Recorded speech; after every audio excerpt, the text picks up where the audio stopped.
This is John Force, 16-time funny car champion. Hey guys, this is Justin Ashley, driver of the Phillips Connect Toyota Top Fuel Dragster.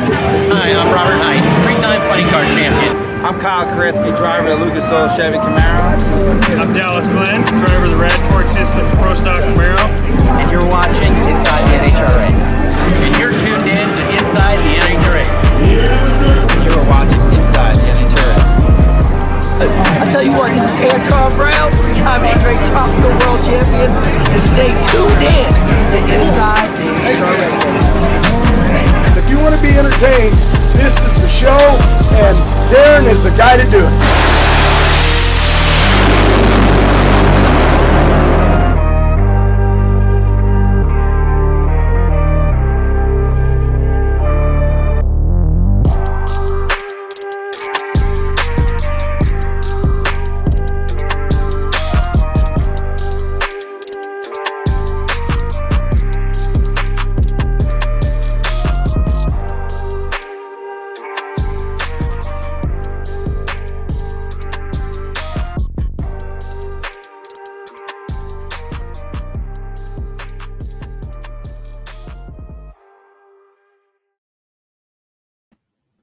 Ladies and gentlemen, Doug Kalitta in the Mac Tools Top Fuel Dragster goes back-to-back to kick off the countdown. Bob Tasca adds his name to the championship hat in Nitro Funny Car. Greg Anderson is taking home a trophy to Rick Hendrick in the HendrickCars.com Chevrolet. And Gage Herrera is back on top in Pro Stock Motorcycle. What is up, ladies and gentlemen, and welcome back to the special edition of Inside the NHRA, streaming live on American Hot Rod Entertainment YouTube, Competition Plus YouTube and Facebook, and the Dave W. YouTube channel, and also Monday Morning Racer Facebook page. So shout out to everybody who's tuning in. As always, I'm your host, Darren Williams Jr., and joining me as always, to my right is my man, Dave W. How's it going, Dave?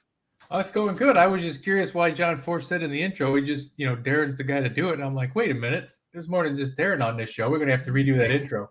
We do. There's two Dave W's, two DWs on this show, Darren Williams and David Wazalowski. So, there you go. Man, I'll tell you what, race 2 of 6 in the NHRA countdown to the championship, and it was throwdown all weekend long, from the starting qualifying on Friday to the end in eliminations. I'll tell you what, this is what big time championship drag racing is all about. The performances we saw in Maple Grove leading into the performances we saw this weekend in Charlotte, this is what big time championship drag racing at its best right here.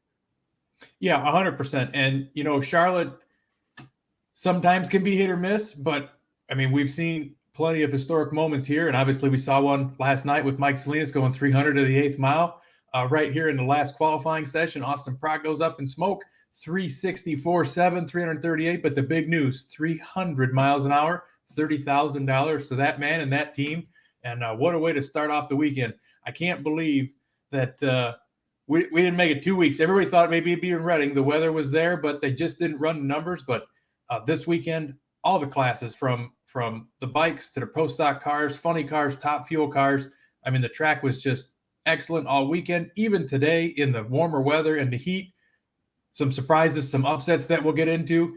Maybe the tuners thought the track might have been a little bit better than what it was. But by the time they got around to the finals, they were right back where they started. So, like you said, throw down drag racing, you got to come up there and bring your A game now, because it is countdown time. And there are some people that really help their chances. And there are some people, I know we said we got to go 3 races in before we're going to figure it all out, but there's some people that are starting with a really, really deep hole. And I'll tell you what, I can't explain how amazing it's been to kick off this countdown. Like I said, we start off, fiercely in Maple Grove last weekend, and they just backed that up big time here this weekend in Reading, Pennsylvania. A lot of people knock the countdown. They say they hate the countdown. A lot of the older fans too. But I'll tell you what, it brings that drama. It brings that intensity. Every round counts. Every round matters. And, a lot of people like to hate on NHRA as well. But from what we saw last weekend and this weekend, NHRA is the best thing out when it comes to drag racing. It is the premier drag racing league. They put on the best show, and they have shown that the past 2 weeks. And I'll tell you what, I am so ready to break this whole thing down. Like I said, ladies and gentlemen, welcome to this special edition of Inside the NHRA, streaming live here on American Hot Rod Entertainment, Competition Plus, Dave W., and Monday Morning Racer YouTube and Facebook channels. If you haven't already, make sure to like this show, share this show, and let everybody know we are breaking down all the highlights and going in depth of the 2023 Betway NHRA Carolina Nationals from the Bellagio of drag strips, Z Max Dragway. And like you just saw just a second ago, Mike Salinas made history yesterday, becoming the first driver to run over 300 miles per hour to the 8th mile. You know, when Phillips Connect came up with this deal, it's been about over a year now. And you're like, hey, man, it's been over a year. Nobody's done it yet. But like we mentioned on the show last night, this goes back to almost a decade, 2015, when Sean Langdon went 299 miles per hour to the 8th mile in Brainerd in 2015. So it's been a long time coming, but they finally got it done. Congratulations to Mike Salinas and the whole Scrappers Top Fuel team, making history, becoming the first driver to go 300 miles per hour to the 8th. And get this, all you drag racing history nuts, Kenny Bernstein, the first to do it in a quarter mile. We're going 300 miles per hour in half the distance now. That is amazing. That is by far amazing. And like you said, it's something that they've been chasing for a long time. A couple of people have gotten close, and they hit the tune-up right. The weather was right. The track was right. Hate it for the fans that didn't get to stick around and see it because of the rain delay. But, man, like they said, if you stick out through the rain delay, and me personally, I'm somebody who I stuck out through a wind delay and a rain delay at Joliet on a Friday night qualifying. They were like, you know what, we're going to send the funny cars back to the pits, and half the place left. And when they came out, Gary Salzy went 330 in a funny car, and Tony Pedregon went 471 low ET. So sometimes after those delays, some magic happens. Hey, I'll tell you what, it don't matter. If it's a rain delay, don't matter how many hours, I'm sticking around because I know we get that cold front after a rain delay, it's going to be fast. I'll tell you what. So I'm never leaving after a rain delay. I remember Pomona, I believe it was Pomona 2019. There was a long rain delay. Action got pushed over to Monday, but my dad and his friends, they're all ready to go. I'm saying, no, we are waiting. I don't care how long we have to wait. Finally, they called it. But if there's ever a rain delay, we're definitely staying. Well, let's now jump into it and break this whole thing down because that's why everybody is here. First off, I'll tell you what. It took Doug Kalitta 3 years to finally win a race, and now he can't lose. He goes back-to-back. He won the countdown opener in Maple Grove. He goes back-to-back here this weekend in Charlotte. And I'm thinking, I haven't seen the points yet, but he should be our points leader now with 4 races left to go. Oh, for sure. Yeah, he took that over early. As a matter of fact, I'll be the one to eat my words. I said last night, the winner's curse is in effect, and I wouldn't expect Doug to go around today, but no winner's curse this year, back-to-back to start the countdown, and after the first round of eliminations, and how the top 4 in points basically all ran each other, that put Doug right out front. And now, by the end of the day, he's 63 up on Steve Torrance. As it played out, should he have lost in the second round, they would have left 3 and 8 points apart from each other between Doug, Steve, and Justin Ashley. Leah Pruitt would have been about 16 behind Antron. So, I mean, but instead, now he's got a healthy 63-point lead. And you go all the way back. He's got the top, looks like 6th positions covered. Brittany Force is 6th, 106 back. So, yeah, definitely back-to-back wins. Points lead. Who knows? We'll see what happens when they get to St. Louis, man. If he sweeps the first half of the countdown, you never know. Or maybe he goes like Steve Torrance and wins them all. Can't win them all without winning the first. That is true. DRC has a comment here. He says, do you think they go back to the canopy car? I think no way. With the mojo they have right now, I think, you keep doing what you're doing. You know what, it gets the job done. I think you stay with this car for the rest of the way, I think. I think that they already had announced that on Saturday when they questioned about it. They said that they were working on fixing it, but I believe that this is going to be their countdown car. And after back-to-back wins and numerous runs, I think the car's made, 10 passes down the track now, and about 7 of them have been in the 360s. It's not smoking the tires. It's not getting out of the groove. Doug's cutting solid, consistent reaction times. He's comfortable in the car. Keep it running. And not only is Doug doing his job behind the wheel, like we saw that in reaction times today, and also in qualifying, AJ, this is AJ at its finest right here. This is throwback AJ right here. Alan Johnson, who ran roughshod over Top Fuel in the early to mid 2000s, he is getting the job done right now. The performance they put on Maple Grove, 360s all throughout eliminations. And even though the temperature went up today here on Sunday, the track temp went up, and a lot of guys are struggling. But AJ and Doug Kalitta, they stayed true in the mid 370s. They had low ET of both the second round and the semifinals when the track temp went up. I'll tell you what, this AJ Doug combo is playing out how we thought it would when they first got together at the beginning of last season.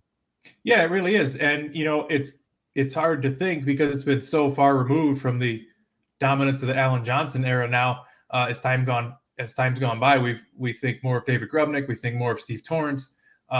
But one thing that Alan Johnson and Tony Schumacher did have going for them was always getting down the track. no matter what, hot conditions, cool conditions. When it was cool conditions, they were throwing down and they were going for national records and number one. But when the track heated up, they didn't beat themselves. They didn't go up in smoke. They backed the thing down. They got it down the track. And that's exactly what's going on here with Doug. And like you said, maybe switching to the canopy car, they had to restart all their notes and everything. And now they pulled out the tried and true pipe out of the back and go back to their notes and reference there and build on that. And maybe that's just the change or the boost that they needed to get to this countdown. And like Brian Houston said, the crew chief on that Mac Tools Top Fuel dragster, been working hard all year long, but we're starting to, hit it at the right time. They're getting hot at the right time, and that's what the countdown is all about. Congratulations to Bob Taskey. He gets the win in Nitro Funny Car. We're going to break down Funny Car in just a little bit. Also, congratulations to Greg Anderson. He gets the job done in Pro Stock. 102 wins for Greg Anderson. And like I said at the beginning of the show, he's taking back the trophy to Rick Hendrick in that HendrickCars.com Chevrolet. And to no one's surprise, in Pro Stock Motorcycle, Gage Herrera gets it done in the scooters division. But before we start the show with Top Fuel Eliminator, Dave, I think it's only right that we give out the High Performer of the Race Award, and we already know who's it going to.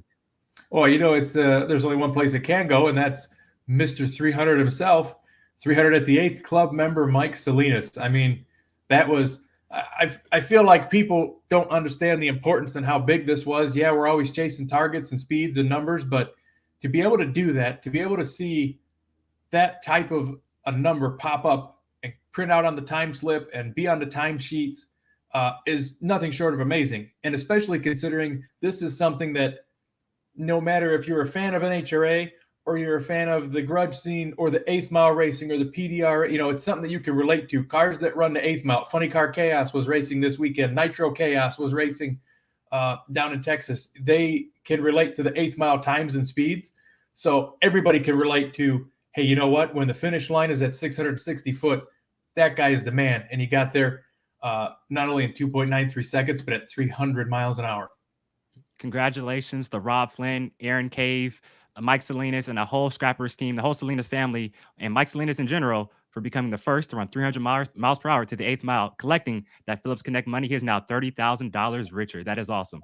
So I'm ready to kick this thing off. Like I said, if you guys haven't already, make sure to like this show, share this show. Let every drag racing fan in the world know we are breaking down one of the best races of the year, the 2023 Betway NHRA Carolina Nationals.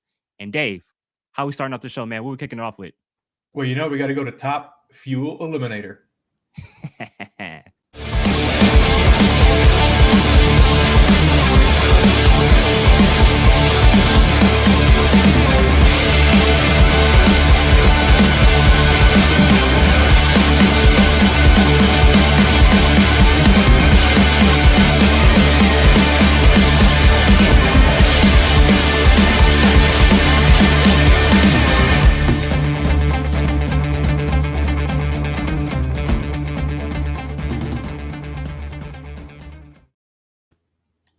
Well, like I mentioned at the beginning of the show, it took Doug Kalitta 3 years to score a win. He finally breaks through last weekend in Maple Grove, and now he can't lose. He goes back-to-back to kick off the countdown. Second win of the year, second win of the row, but 51st of his career. Cool thing is that he's only one behind the legend Joe Amato on the all-time Top Fuels wins list. But here's the thing. Doug Kalitta, he's leading the points, and he's only 4 races away from his first ever World Championship. Dave, what a performance from Doug Kalitta, Alan Johnson, Brian Houston, and the whole Mac Tools Top Fuel team. Yeah, 100%. And, he's one behind Joe Amato for 5th on the win list, but he's only 3 behind Steve Torrance for 4th, and he's only 7 behind Antron Brown for 3rd, and he's only 11 behind Larry Dixon for 2nd. So, I don't know how many more he's got in him, but he can work his way to the top and be one of basically, not that he's not already, but considered one of the best top fuel racers out there. Hopefully by the end of this season, he can add a championship to his accolades before calling it a career. I feel bad for Joe because Joe's one of my favorite top field drivers, right? But like maybe 2 years ago he was 3rd all time. Now he's about to get dropped down to 6th. With Antron passing him. You feel bad for Joe, but you got to remember. I mean, he got his last win in 2000. It's been 23 years. Yeah. You know what I mean? You feel bad, but I mean, I think it's great that finally there's some longevity from other teams in the top fuel category and drivers that are able to put these together and work their way up to the top. And for sure, and, during Joe Amado's heyday, he was 18, 19 race schedule as far as now where it's 22, 24 races. So Correct. definitely. And it's great to see these young guys going up there and records are meant to be broken. But like I mentioned, before we get into the highlights of Doug Kalitta's day, if you guys are just now tuning in, Doug Kalitta, not only is he getting the job done behind the wheel, but Alan Johnson and Brian Hughes are doing a great job on the tune-up. This is looking like old school Alan Johnson right now, the way they're performing, running roughshod over the top field class, not just running good, but putting up dominant numbers. And it's cool to see this combo of Alan Johnson and Doug Kalitta finally playing out how we thought it would when they first got together at the beginning of last season. Let's now take a look at the highlights of Doug Kalitta's day. Round number one, it's a big matchup right off the bat. It's your number 1 and 3 in points coming in. Steve Torrance is the points leader. He's struggling in qualifying. Well, it's Doug and Steve, round number one, a battle of the red, black, and white cars. And what a great drag race this was right here. Top end, Doug Kalitta gets the win, 371 to a 372. Doug Kalitta, 3.718 at 333 miles per hour to Steve Torrance's 3.725 at 332. Doug Kalitta is moving into round number 2. Your points leader is out of here after round number 1. That is huge. And it's the battle of the Kalitta cars. They raced in round number 2 last weekend. Doug Kalitta won that one. He's going to win this one again as Sean Langdon smoked the tires, and Doug wins it going away, 374 at 333 miles per hour, 3.741, 333. Doug Kalitta moving into the final 4 here in Top Fuel Eliminator. And last weekend, Doug and Leah raced in the semifinals last weekend. Doug won that one. Well, guess what? He gets it done again. He was first off the starting line that time, won that race last weekend on a hole shot. First off the starting line again, wins it this time, not on a hole shot, 3.745, 328 to Leah Pruitt's 3.778 at 325. Doug Kalitta getting the job done, moving into back-to-back final rounds. That was a lot to say. Dave, do you want to break down Mike Salinas' day in Top Fuel? Yeah, we can do that. Let's do it. So first round up against Mike Booker, comes out. Everybody else kind of struggling. Comes out 368, 336.91 miles an hour. Just another huge speed. Obviously, they didn't back up the tune-up very much for the cooler conditions first round. That was probably their best shot of the day. And it earned them a bye run in the second round to perhaps try and test something because they didn't make it 60 feet, and you could see the smoke trailing off the tires. They seemed like they were a little confused. It might have been idling a little too high on the starting line. They might have had an issue, but hey, you know what?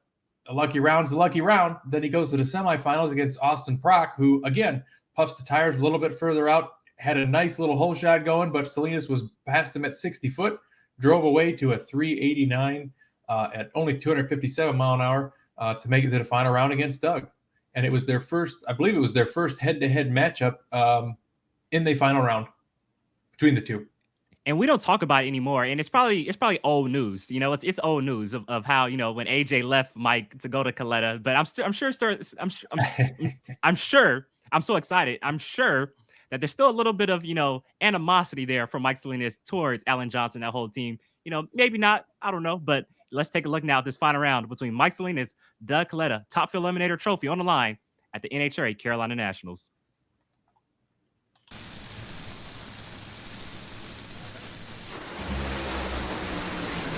Salinas is out first, all the way down to the end of the race strip. It's Doug Kalitta, 369.6. He did it again, another 60 in the final round. 371.8 for Mike Salinas. In toot-toot, the Doug train is still picking up speed. Watch out, because Doug Kalitta's got himself a race car. The guy who is deemed by everybody as one of the best pure drivers to drive one of these vehicles has a car underneath him. Doug, what does it feel like to stand here and hold that wally at the end of the day? Back-to-back wins for you. Yeah, it's incredible, really. Just can't say enough about Alan Johnson and Brian and this whole Mac Tools Toyota team. It's hard to believe, but I love running here at Charlotte, and we had our RevChem guys here with us this weekend, so we just wanted to go rounds, and we made it to the best one. So here's to all my fans for sure. Congratulations. Thanks. Congratulations to Doug Kalitta, second win in a row, second win of the season, but 51st of his illustrious career. And like I mentioned, after breaking through after 3 years last week in Maple Grove, he cannot lose. He's leading the points and starting to pull away a little bit. Let's now move on to Mike Salinas. Like we mentioned, number one qualifier first from 300 to the 8th yesterday in Saturday qualifying. Didn't get the win, but still just a magical weekend. It would have been great to close it out with the win, but still a great weekend for Mike Salinas. It was. And I mean, the car picked right back up, a 371 to a 369 in the final. I mean, 200s apart. And it was a little bit closer, obviously, because Mike left the starting line first, which is something that he'd been working on. The final round was his best reaction time of the day at that 065. And the 076 for Doug was his worst reaction time of the day. So that could have went very easily and quickly one way or the other. So I'm sure that Doug was happy to have that Alan Johnson horsepower to carry him to the finish line first, that big 333 mile an hour speed. And 3 out of 4 elimination runs for Doug did end up at a 333 plus mile an hour speed. So they are definitely going back and forth. And to your point before, what you had mentioned before we started watching it, the potential, maybe not animosity, but, kind of a head nod or a glance over one way or the other between Alan Johnson and his former team and or the former car that he was working with. And, is there any animosity there? Hey, you know what? It was fitting that those two ended up in the finals. If there was any animosity, maybe it was that Alan Johnson wasn't the first to go 300 to the 8th. Maybe that might have been what his motivating factor was. But I think at this point, you don't really look at the other guys. I think that their motivating factor should be that Top Fuel Championship trophy at the end of the year, and they are well on their way to it. Yeah, and what a great drag race that was in the final round, a 69 to a 71. When guys are struggling in round 2 in the semifinals, when it heated up, for those two cars to go down there. I know we had a little bit of cloud cover in that final round, but for those two cars to go down and put on a show like they did with that 69 to a 71, it was awesome. And you know what I loved? The old Alan Johnson fist bump. He was fist bump on the start line. I love that. Reminding me of old days. Alan was pumped up. But like I said, where I thought they really won this race is, Doug Kalitta 371 in the first round, but in the heat, when he went 74 against Sean Langdon and then 74 again against Leah Pruitt, that's what wins you drag races right there. When it's tricky track conditions, they stepped up and they needed to, and they definitely deserve this win here this weekend. Shout out to Austin Prock, solid semifinal finish here. Defeated his teammate Brittany Forrest in round number 2, the reigning top field champion. And how about Leah Pruitt, back-to-back semifinal appearances? We're going to talk about it in just a little bit. Took out the points leader coming into the countdown, Justin Ashley, in round number 1, and then Antron Brown in round number 2. Solid start to the countdown for Leah.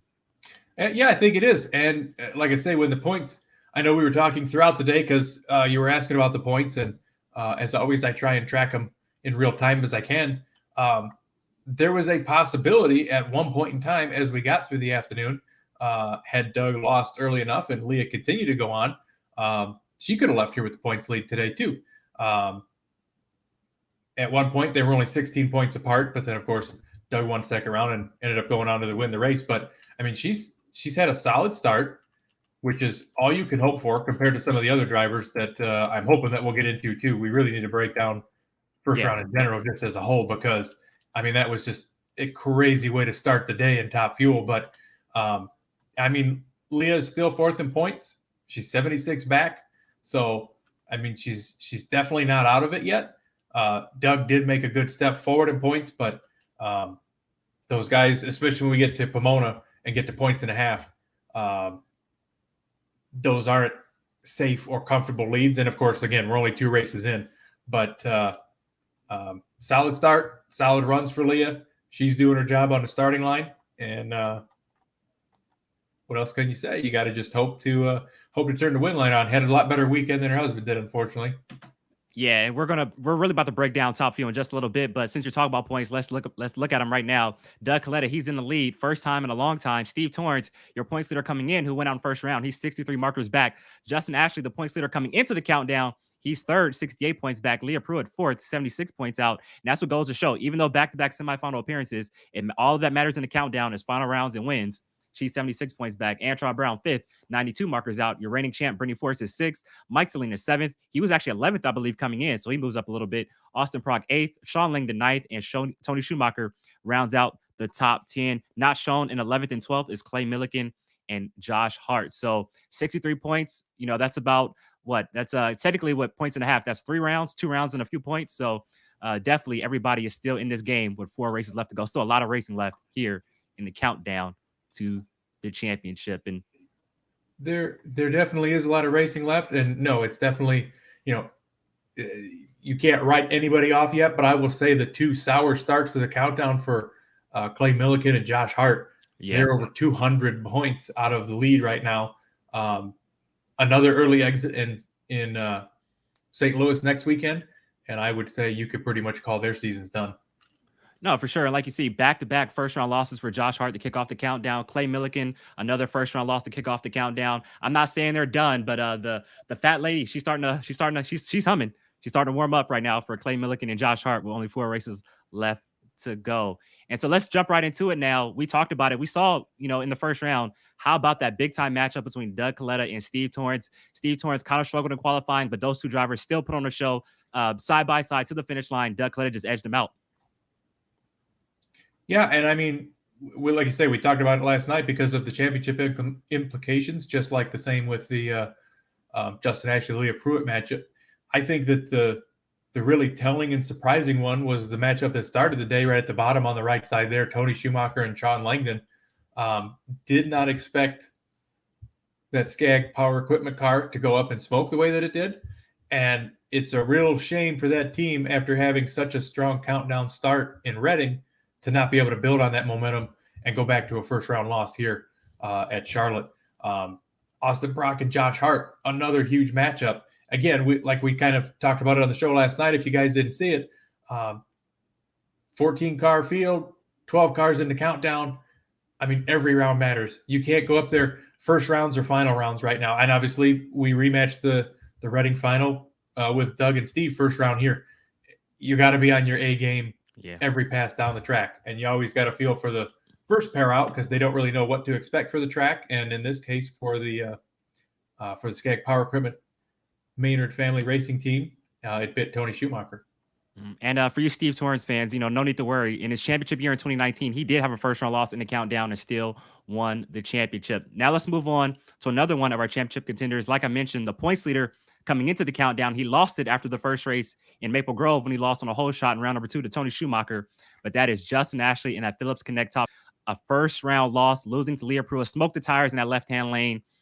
This was, and again, still a lot of racing left to go, only 68 markers out. So he's still definitely in this championship battle. But this was supposed to be like the revenge tour for Justin Ashley after losing the championship at the end of the countdown last year. Not the way they want to start off here in 2023. No, and I know we talked a lot about him at the end of the year last year and how it kind of all fell apart for him. I mean, hopefully they're getting all their bad luck out of the way pretty early here. And again, it's hard to say, somebody's going back-to-back and they're struggling because of back-to-back early losses. Again, Doug winning the race changes it. He's still third in points. He's still only 68 back, and he's definitely fallen back on all those too fast, too tasty Mission Foods challenges that he was able to pick up because just imagine without those bonus points, he's fourth, much further back, over 80 back at that point. And he doesn't have as deep of a hole to climb out of, but he's another one that once we get to St. Louis, it's going to be hopefully find the consistency, but it's going to be put up or shut up time, I think, for a lot of people. Yeah, and looking at the points once again, Doug Kalitta on top, Steve Torrence 63 markers out, Justin Ashley 68 markers out. For them both to lose in first round, they're not that huge of a hole with 4 races left to go, and with points and a half, they are firmly still in this championship battle. I'm curious to see how it all plays out, but man, I'll tell you what, this is a great day in Top Fuel Eliminator. You look at the points right now, and I can't wait to get to St. Louis, man. I want to see how this. And hey, I'll tell you what. Doug Kalitta has a comfortable lead right now, but with 4 races left, all the racing left to go, the little bonus points, this thing I think for sure is going to close back up by the time we get to Pomona and In-N-Out Burger Pomona Raceway. I mean, all it takes is we go to St. Louis next week, and Steve Torrence and Justin Ashley pick up a lot of qualifying session points. They out-qualify Doug. Doug goes out early. They go a couple more rounds, and now we're all back to a 3-way tie for the lead. And it's like you might as well not even have the countdown. You just reset the points, and it's going to be a 3-race championship. So I don't think that you can really get too hard on those guys, but it's hard to see back-to-back elimination losses, early round losses to start the countdown. It's just not good for morale, and hopefully the team can shake it off and keep the momentum going that they had earlier in the season. And another team that is kind of coming to life and was really surprising to me this weekend, we got to shout out Antron Brown, who went 368, 337.24 miles an hour first round. That was a huge speed, I believe, should be no doubt a career best for Antron. And still left the line second to his old buddy and his old teammate, Spencer Massey. And at 74 to a 68, I mean, if he floundered just a little bit, Spencer Massey's taking him out first round. So that was a big matchup. Like I said, every matchup going down this track is they're all final round quality matchups. So, but shout out to Antron, 299 of the 8th on qualifying yesterday, 337 and a 368.6 this morning. And didn't keep it going throughout the rest of the day. But if that's their cold weather tune-up and we're going to St. Louis, hopefully we got similar conditions there and keep the same tune-ups, and it'd be another throwdown weekend for those guys. Yeah, 368.6 in the first round. That was low ET of eliminations, I believe. And remember, Brittany Force, before she reset the speed record up at the World Finals last year, she actually set the speed record at St. Louis last year in round number 1 in the countdown to the championship. So we could see some more 300 miles per hour to the 8th runs next weekend in St. Louis, especially when we get some cool temperatures. So Dujanay Bland of the Not Bland Show is going to be joining us in just a little bit. We're going to cut the break, and I'm going to send him a link to the show. He'll be joining us to talk all the action here from the 2023 Betway NHRA Carolina Nationals. Thank you guys all for tuning in. That was our Top Fuel segment. Congratulations to Doug Kalitta. He goes back-to-back to kick off the countdown. 2 wins in a row, 51st of his career. He's leading the points and starting to pull away, but still a lot of racing left here in the 2023 countdown to the championship. Everybody, we are just a few hours from when the last pair of Top Fuel cars went down the racetrack, and we already have points. We have highlights. We have final rounds. We have high performer of the race graphics. We pretty much everything in just a few hours after the end of this race. We are committed to putting on a great show for you guys. So if you guys would do us a solid, like this show, share this show, and let everybody know we are breaking down all the action here this weekend from the Bellagio drag strips, Z-Max Dragway. I would really do appreciate that. So make sure to like this show, share this show, and hey, let's get this live viewers up to about 100. Let's get to 100 live viewers before the end of the show. Let's do it. That'd be a solid from you right there. Any final thoughts on Top Fuel Day before we move on? No, I don't want to close off with the final thoughts. I want to get Dujanay on here so he could tell me how the crew chiefs got up to Alan Johnson again and how no good he is. So I want to hear his opinion on that back-to-back Top Fuel wins in the points league. All right, we got to take care of some business real quick, though, before we move on, because we got a lot of people commenting. Drag Racing Mayhem, formerly known as Drag Racing Central, says, Tasca, your 2023 Funny Car Champion. Our Funny Car segment is coming up in just a little bit. My buddy Eric, he says, thanks for the show. Pulling for Robert. Great to see Doug doing well. Can't wait for Bakersfield, Vegas, and Pomona. Andrew says, as a Kalitta fan, I better not see Doug in a canopy car again this year. That's funny. That's funny. And Andrew says, is Justin actually going to choke another great season away? Wow. We'll have to see and wait and find out. And got to give a shout out to my aunt. Super chat right here, 1999. I really do appreciate it. Thank you to my aunt Casey Champion for the super chat. Right there. Red Racer 1985, James Calls. He says, what's up, AHRA and Dave? I want to let you know before you get to pro stock, in case you think I'm getting a bit depressed with the first 2 races of the countdown, I'm actually not so right now. And he's talking about... Well, you should be, because Greg's coming. And my congratulations to Greg on his win this afternoon. Also, congratulations to Doug, Tasca, and Gage, too. And James, I actually got your graphic of the Sportsman winners. I got to upload that, too. So while we cut the break, I'm going to try to get all that up. And my buddy Darrell Craft, he said, what? Oh, it's actually Darrell Dohead Jr., another Terrell. So shout out to Terrell right here. I thought it was my buddy Darrell Craft, but that's actually Terrell Jr. What's up to Terrell, man? Thank you for tuning in. Paul Boone, he says, at Andrew with a thumbs up. Scott Malpus, he says, heard they didn't like Tony's coils. Yeah, that's hilarious right there. Disqualification for Tony Stewart. I agree. Yeah. Thank you guys all for commenting. We're going to take a quick break. We're going to get Dujanay Bland on. When we come back, Pro Stock Motorcycle.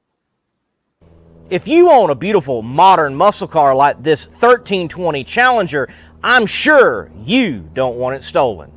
Because the Challenger and many other modern vehicles have an easily accessible neutral release strap. That was your coin holder in your central console, and beneath that there's this red cord that someone can pop, put it into neutral, and potentially easily steal your car. But at Destroyer1320.com, they have the TDS, Theft Deterrent System, which is a cover over that strap using factory mounting points so that you don't get popped by a thief. So make sure to go to Destroyer1320.com using promo code MMR for 15% off and get your Theft Deterrent System, TDS, and steal the thieves' hope. In the race for quality, there is no finish line. Jerry Bickle Race Cars is a one-stop chassis shop for drag racing performance parts and race components. For over 50 years, Jerry Bickle Race Cars has been an essential part of racers' plans for building world champion race cars. Our parts department is stocked with every part a racer might need. Log on to jerrybickle.com for more information. We build anything with doors. jerrybickle.com. Ladies and gentlemen, welcome back to Inside the NHRA Charlotte edition as we break down the 2023 Betway NHRA Carolina Nationals from the Bellagio of Drag Strips, Z Max Dragway. Darren Williams Jr. along with my man Dave W. And we got another D on the show, but it's DB, not DW. Dujanay Bland. What's up, Dujanay? What's going on, guys? So first off, we got to ask you, we just recapped Top Fuel, Doug Kalitta. It took him 3 years to finally get back into the winner's circle. Now he can't lose. Second win of the road to kick off the countdown. 51st of his career. He's leading the points. AJ, man, you've been talking crap about AJ, man. You got to give him his props now, man. Well, let's be real here. I'm joking. The car that they're using definitely has a lot to do with it. And I think it's responding to his tune-up better than the Canopy car. I tweeted out earlier today, if the guy could get to the semis or to the final round and win the race, I think he's got the best chance, and he might be on his way to winning a championship. Nobody's running better right now. It kind of has that nostalgia feel of when he was running back in the times where, Schumacher, had to go and do the run thing to win the thing. I think he might actually have a chance to do it. I mean, you look at Antron Brown, you look at Justin Ashley, they've stumbled 2 semifinals for Justin, and then he's out in the second round in the first 2 races, both him and Antron out in the first 2 rounds, in second round of the first 2 races of the countdown. We're about halfway through, midway to this countdown. It's anybody's race, and I understand that anything can happen, but right now nobody's running better than Doug. And if I'm him, I don't want to see that Canopy car until next year. No, I agree. Hey, they're the car to beat right now. You talk about Justin Ashley, the great year he's had. He's stumbled out of the gate. Antron Brown has been so-so. Steve Torrence, final round of Maple Grove, but a first round loss here this weekend. Doug Kalitta, man, back-to-back wins, leading the points, 63-point lead. A lot of racing to go, but I mean, that's the car to beat right now. And it's like, not only are they running good in the cool conditions, running the 60s, but when the track temperature went up in the second round in the semifinals, AJ and Brian Houston were still there with those back-to-back 74s, and they flexed their muscles right there. They did. And, one thing that we're seeing, I think what Steve Torrence has been doing, he's been quietly kind of sneaking around and kind of hanging around. But when you really examine what his season looked like, this is what he's been doing all year. And at the end of the day, when he needs to come up and step up for the big moment, it's almost like the moment's too big. And 9 times out of 10, he ends up pissing down his leg and they lose. And if this is going to keep up, the whole Bill Parcells thing, you are what you are, this is what he's been. Now, he could get lucky. Anybody can. But at the end of the day, this is what he's shown. So I gotta same thing with Josh Hart. Going back with Steve Torrence, I have to disagree with that because you don't win 4 championships in a row, not knowing how to rise to the occasion. And it doesn't mean you're not having a bad year. That it doesn't matter. You can go and you can be Aaron Rodgers, you can be anybody. You can be some of the best in the league. Doesn't matter. If you have a bad year, you're having a bad year. He's having a so-so year, and he's not capitalizing when he needs to, when the moments that he needs to capitalize to be able to snag this championship. He's had it. It's been in his grasp here the whole season. And when it matters, it's either tire smoke or they lose.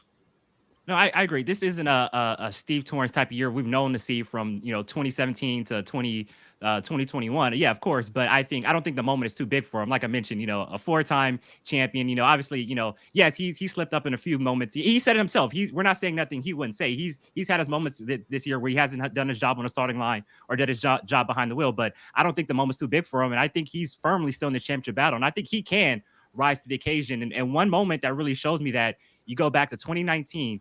Brittany Force and Steve Torrence, round number 2. That's basically your championship right there at Pomona, and he stepped up big time and won that round. He's won a lot of his championships going away, but he's also shown he can get it done in big races as well. Just my opinion. Yeah, I like your history, but I'm on the one. What have you done for me lately? And that's just all it is to it. I mean, we can look at Brittany at times. It's not so much the fact of her; it's just the car just hasn't been there sometimes. And they haven't been that killer that they were last year. Doesn't mean it can't happen, but right now, you are what you are. and other people are taking advantage of those opportunities. Look at Justin. Justin won 6 races this year. I mean, 6 races, and it was handed. It was handed to him. He had it in his grasp. I mean, fist closed. There was nobody going to do anything better than what he was doing. And now all of a sudden we're in the countdown. You're out in the second round. That ain't good for you. And what you did in the regular season doesn't matter. This is postseason now, and postseason ain't long. It's only 6 races, and we're to 3. If you don't turn it up and get something done this next race, it's going to be tough. And right now, I got a lot of confidence in Doug and Alan Johnson in that non-canopy car.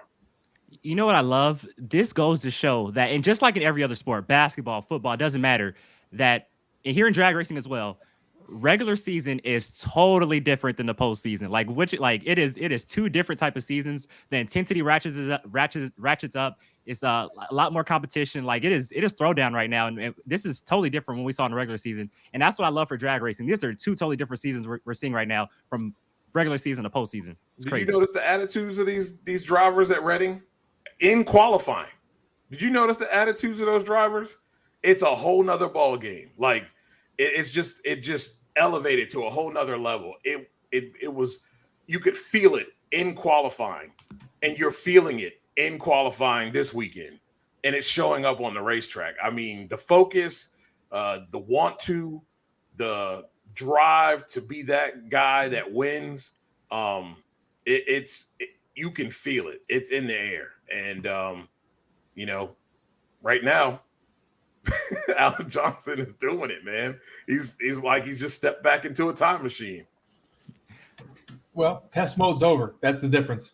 Yeah. You don't throw away or give up 1 or 2 runs like you do in the early part of the year. You get one to set yourself up in the field, and then you go play, and you learn where the limits are. Yep. Here, the qualifying bonus points, as we have seen so many times, not only the session points, but the position points. You can put 2 or 3 spots between you and your competitor. That's another 4 or 5 points or more in actual position qualifying points that people don't realize or think of too. And in the situation now where every point matters, you got to get after it every pass down the track. There is no more testing. There is no more, I'm going to back it down. I'm going to see where the edge is. It's put it out there, send it, and hope it sticks. Yep. Yeah. It's been great, man. Every class, the competition has been off the chain, and the runs have been great. And you just see what guys and girls are doing right now. It's like you said, it's go time. There ain't no more playing. So go out there and you get after it, and you hope that you can get to the end first. But we've seen some great side-by-side drag racing. Yeah, this is what drag racing, big time drag racing, is all about. This is big time championship NHRA drag racing right here, and they've shown that the first 2 races to kick off the countdown. And I'm pretty sure that's going to continue this upcoming weekend at Worldwide Technology Raceway in St. Louis, Madison, Illinois. Let's put a cap now on Top Fuel. Let's move on to the scooters, Pro Stock Motorcycle.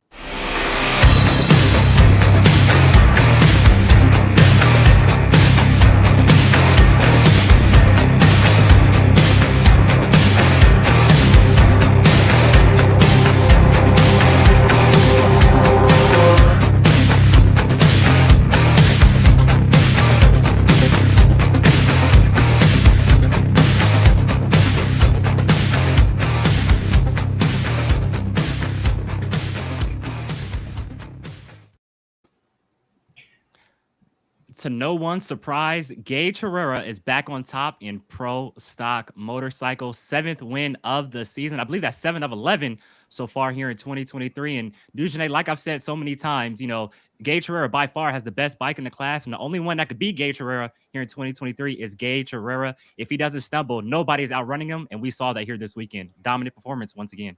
Yeah, I mean, it went just exactly how I thought, with the ladders and everything.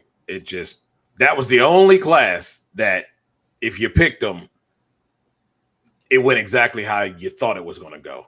And Gage is just doing what he's been doing. He had a hiccup earlier, and we can see that Matt and everybody else really can't run in that zone right now. And unless he's having a bad day and they're whatever that may be, maybe having some issues or finding a gremlin and, they lose that big lead that they've had, they pretty much run away with it. As long as he doesn't turn the red bulb on, it's over. Yeah, Gage Ferreira, low ET, top speed, once again, number one qualifier. He wins the race. Him and his teammate Eddie Krawick were the only bikes in the 670s heading into eliminations before Chip Ellis and Hector Rana Jr. broke into the 670s in eliminations. But Dave, history for Gage Ferreira also. I know you love the numbers. 500th Pro Stop motorcycle race, and Gage Ferreira gets it done. Yeah, and I was actually very happy to see and surprised to see that NHRA even had a special, not a check, but the banner posters that they give out at the end. For him to pose with in Victory Lane to commemorate and signify that it is the 500th race since Pro Stock motorcycles officially become a category. It's not something that they typically celebrate or cross over to milestones like that. So it was nice to see that they recognized it, they called it out, and they celebrated Gage for doing it. Let's now look at the highlights of Gage Ferreira's day. Dave, you want to read this off for us? Yeah, I can. Let me get over here just a moment too. That way I get all the times accurate for you. I put him on the spot, guys. I'm sorry. I put him on the spot. You did. That's okay. But that's okay. Go ahead. Bring it up. Where are we going here? Let's do it. All right. First round eliminations. Comes up against returning Jerry Savoie trying to play countdown spoiler and blocker, not with a red light. And Gage comes out and goes 6.706, 201.94 low ET of the weekend. Jerry wasn't going to block that.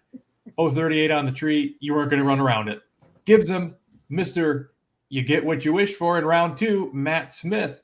And that one again goes Gage's way. Matt, first, number 1 and 2 in points. There was talk that did he play ladder? Did he not try to improve where he was at just so they could potentially end up together in the second round? Whatever the case may be, he went home. Go to the semifinal round. Chase Van Zandt up against Gage Herrera here. Gage again taken to win as Chase goes red. A great showing for Chase, making it to the semifinals. But 670, 674, and 675 throughout the day, when you're about the only bike in the 70s, hard to be beat. And Dujanay, on the show last night, you mentioned you were looking ahead to that matchup in round number 2 between Gage Herrera and Matt Smith, and we got it. We don't know if Matt Smith was struggling in qualifying only 9th, or he did that on purpose to match up with Gage Herrera in round number 2. I'm sure Dave can fill us in on that a little bit, but we got the matchup, and then I think to nobody's surprise, Gage Herrera got the job done. Nobody thought Matt Smith would be able to outrun Gage Herrera, and we saw that in round number 2. Yeah, you could see it in qualifying. It just wasn't there. And if it's not there in qualifying, you're not going to come up and just jump that far. No. You're not going to jump that far. He would have to have fell asleep at the wheel for Matt to have won. And I hate to say that, but it just is what it is. I mean, he's outrunning every bike that's there. So unless he goes to sleep at the tree, it's over for you. And he just didn't have it. And I know that, that's what he wanted, to get an opportunity to at least have a shot, but he had no chance. So, it's just is what it is. And it looks like the reigning, defending, undisputed pro stock motorcycle champion of the world is about ready to lose it to a new guy. In the final round, Gage Ferrera will take on Hector Rana Jr. Hector Rana Jr. qualified 6th, took out Steve Johnson in the first round with a 6.785 at 201 miles per hour to Steve Johnson's 694 with a 9. In round number 2, taking on Angie Smith, who's actually aboard Chip Ellis's bike that went to the final round last week in Maple Grove. Well, unfortunately, Angie Smith actually outran Hector in round number 2, but Hector Rana Jr. got the win on a whole shot, 003 reaction time to Angie Smith's 091. Hector Rana Jr. 6.873 at 197 to Angie Smith's 6.836 at 198. Then in the semifinals, it's Vance and Himes taking on the Aranas. It's Hector Rana Jr. and Eddie Krawick. Hector Rana Jr. 6.851 at 198 to Eddie Krawick's 6.855 at 199. So it's Hector Rana Jr., Gage Herrera, final round pro stock motorcycle. Let's take a look at that right now.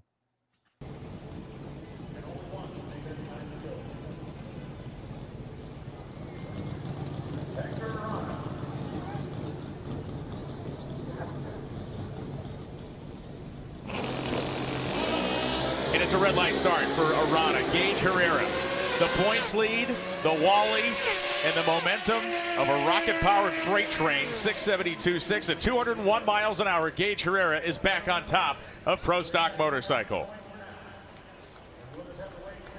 For the 7th time this year and the first time in the countdown, Gage Herrera gets to hoist that Wally. Gage, little stumble last week. There was a chink in the armor. You seem to get that solved. What was it? You know, we just had to turn around and do what we've been doing all season. You know, we came in the countdown, we struggled a little bit in Reading, but we bounced back as a whole team. So I can't, thank Andrew and Ed and Jay, Scott, Ray, and all the guys back at the shop. You know, this Van Science Business Suzuki is flying, the Gen 3 Busa, and I'm very proud to be a part of Van Science. They had a good weekend out in the bagger races, and now we're going home with the win, and it's what we needed for the countdown. So it's going to be fun. Congratulations. Thank you. Congratulations to Gage Herrera, 7th win of the season. How about that? I believe that's 7 of 11 so far here in 2023. And get this, he is back in the championship points lead with only 4 races left to go. As you take a look at the Pro Stock Motorcycle point standings, Matt Smith, who came in with the lead, he took it after a win last week in the Maple Grove. He's now 52 markers back in second. Hector Rauner Jr., your runner-up here this weekend, is 54 points back in third. Gage Herrera's teammate, Eddie Krawick, is fourth, 104 markers back. Angie Smith rounds out the top 5, 133 points back.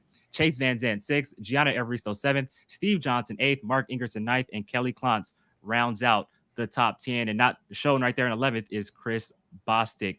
So 4 races left to go. Gage Herrera is back on top, and I believe he's the favorite right now with 4 races left to go. But Dugenais, Hector Rauner Jr., great day. Ran in the 670s, over 200 miles per hour, but 3rd consecutive race in a row where he's turned on the red light. 2nd time in the last 3 races where he's turned on the red light in the final round. Well, we've had this conversation before.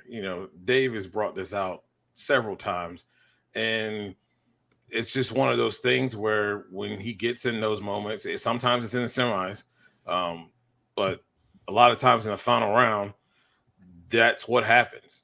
It's either he's late or he's going to turn it on red, and 9 times out of 10, it's turning it on red. Didn't give himself a chance to even have a shot. And I love the people, sometimes they're talking about taking a shot at the tree.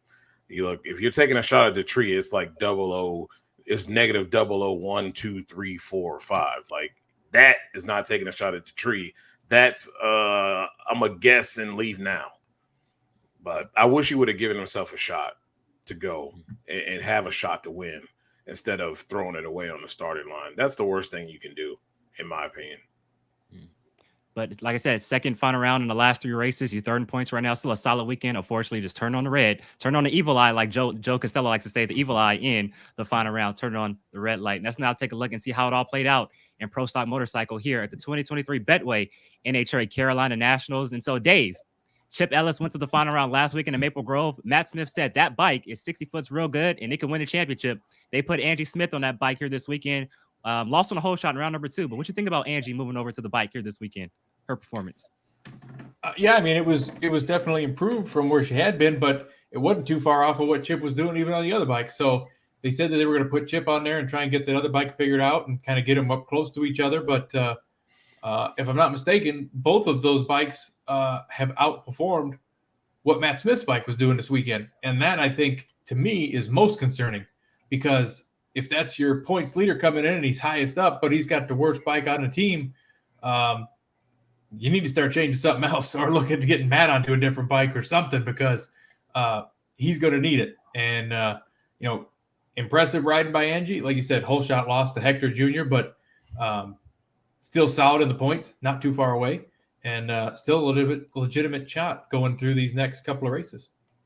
And we'll give a shout out to the returning Joey Gladstone and also returning Jerry Savoy. Great to see them back here this weekend in Pro Stock Motorcycle. Any final thoughts, Dave, on PSM before we move on?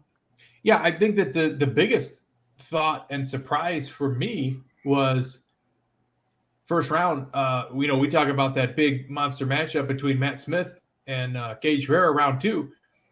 Well, Mark Egerson had an 014 light, and Matt Smith thankfully had an 016 light, because he might not have even made it to round 2. When you come in and you're on the bottom half of the field, you don't have lane choice. That was probably a little bit too close for comfort for Matt, because he could have went out from a win at Reading and then a first round loss here. Real quick, super chat here from Scott Purley. Really do appreciate it. $9.99. Thank you, Scott. I appreciate you tuning in here this weekend to Inside the NHRA. And Darrell Craft, he is here. He says, I'm here, bro. Thank you for tuning in, man. I do appreciate that. And also, I want to give a shout out to my main man, Briar Star. Does a lot of hard work for the NHRA. He says, not a good day in my book, but still great to see Briar Star here in the comments. Want to give a shout out to my boy, Briar Star. Drag Racing Mayhem, formerly Drag Racing Central, says, thank you guys for all you do.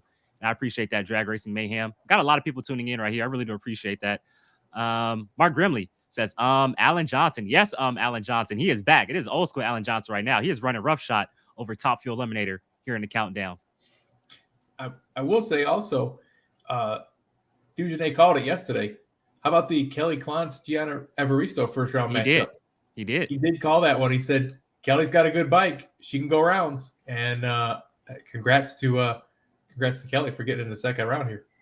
Doug Core says, hey, Darren, what's up, Doug? Appreciate you tuning in. And my man, Dar Harthorn, Nitro Reports. He's in the comments. What's up, Dar? Thank you for tuning in here to Inside the NHRA. But in the end, Gage Herrera gets the win. 7th win of the season. He's leading the points. And just like Doug Kalitta, trying to start to pull away with 4 races left to go in pro stock motorcycle, but still a lot of racing left, a lot of rounds left, a lot of points still out there. It is not over just yet. But in pro stock motorcycle, it's looking like it's kind of over. Don't let Gage Herrera get too far out before we get to Pomona. But ironically, who would have thought after 2 races in, Doug Kalitta in Top Fuel would have the biggest points lead of all 4 categories? Exactly. That is true. That is true. That is true. If you guys are just now tuning in here, it's Inside the NHRA. We've recapped Top Fuel and Pro Stock Motorcycle. Congratulations to Doug Kalitta. He goes back to back to kick off the countdown. 2nd winner of the row. He's your points leader. 1st wins in over 3 years, but he can't lose now. And congratulations to Gage Herrera. After 2 races out of the winner's circle, he's back, 7th win of the season. Before we move on to Nitro Funny Car, the Floppers, the Sportsman Series was also in action. So, Dave, why don't you read off the Sportsman winners for us? Sure. We got Julian Natas picking up the win in Top Alcohol Dragster. I believe they had mentioned with Tony Stewart's disqualification, that puts her back in the points lead again. Phil Ez, first career win in Top Alcohol Funny Car. Jared Kimbrough in Competition Eliminator. Anthony Bertazzi in Super Stock. Jeff Strickland in Stock. Junior Houston in Super Comp, who beat, in that final round, Vincent Nobile. Actually shut him out because of his reaction time and how close he was to the index. No matter what Vincent did, he didn't have a choice. Dawson Polly picks up the win in Super Gas. Casey Spradlin in Top Dragster. How about one of the Quadra boys here, David Quadra, picking up the win in Top Sportsman. Greg Stanfield in Factory X, and John DeFlorian in the Mountain Motor Pro Stock category. Congratulations to all of our winners in the Lucas Oil Sportsman Series, and also obviously in Factory X. Those classes aren't Lucas Oil Sportsman Series, but congratulations to the rest of our winners not in the Camping World Series. And how about, seeing a Greg Stanfield and Alan Johnson, duking it out in the final round of Factory X. Old school days of Pro Stock. It's pretty cool, right? Yeah, I think so. Definitely. What do you think? I thought that was cool. Greg Stanfield in the Camaro, and then Alan Johnson and Blackbird the Dodge. We got to get Warren Johnson and Kurt Johnson in Factory X, right? If they're not gonna go to Pro Stock, at least get in Factory X. Bring that back. That would be interesting to see. That would be. Yeah. Factory X will be like the big 3 of basketball, where all the retired guys, are in the big 3 of basketball. Do you know about that? Yeah. That Factory X will be like all the old dudes come back and race Factory X. That would be cool. Schedule. Yeah, it worked for them. Yeah. All right, so Top Fuel's in the books. Pro Stock Motorcycles in the books. Dujane, the Floppers. Where we going to next, man? Where we going to? Yeah, the Floppers. The Floppers? Door Slammers? No, or Floppers. look like Door Slammers? Yeah. Yeah. You gonna say the name? Funny Car? Nitro Funny Car.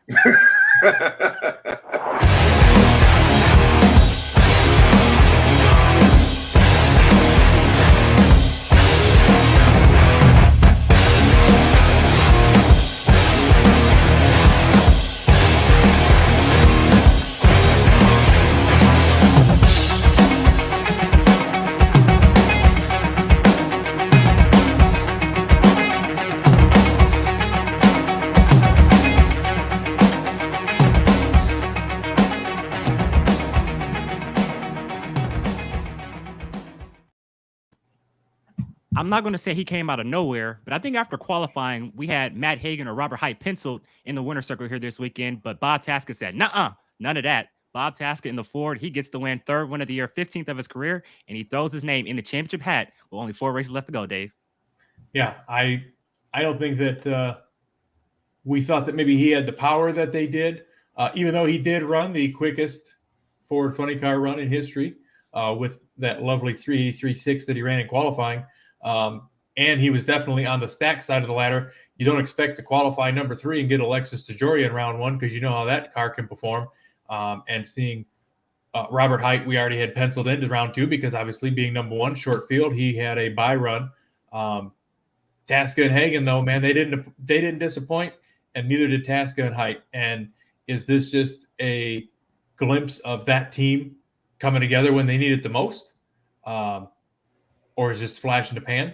I think it's a glimpse of coming together when they need it the most because we saw what happened at Topeka too when they ended up with that Wally as well. So congratulations to that team and Bob Tasca. Technically, will go down as a whole shot win, even though the elapsed times were only 1,000th of a second apart, as we've seen that happen a lot lately. Chalk it up to driving ability, and congrats, Bob Tasca. Hey, I'll tell you what, Tasca left on Hight in the final round. You can see it. He left on him right there. But, you know, when Mike Neff and John Schaefer left Bob Tasca at the end of last season, I think we all thought, hey, Tasca, he might be done. You know, we saw what Todd Okahara had done the previous year with Schumacher, Aaron Brooks, a kind of a journeyman, a Nitro funny car. But I've always been a fan of Aaron Brooks, and those two guys coming together, I'm not going to say an odd couple, but to see Todd Okahara and Aaron Brooks together, I know they worked together in the past, but they have really shown that they can get the job done, and they have put Bob Tasca in championship contention with four races left to go, Dugenais. They have a strong car. Yeah, they do. And it's about time that it's gone his way.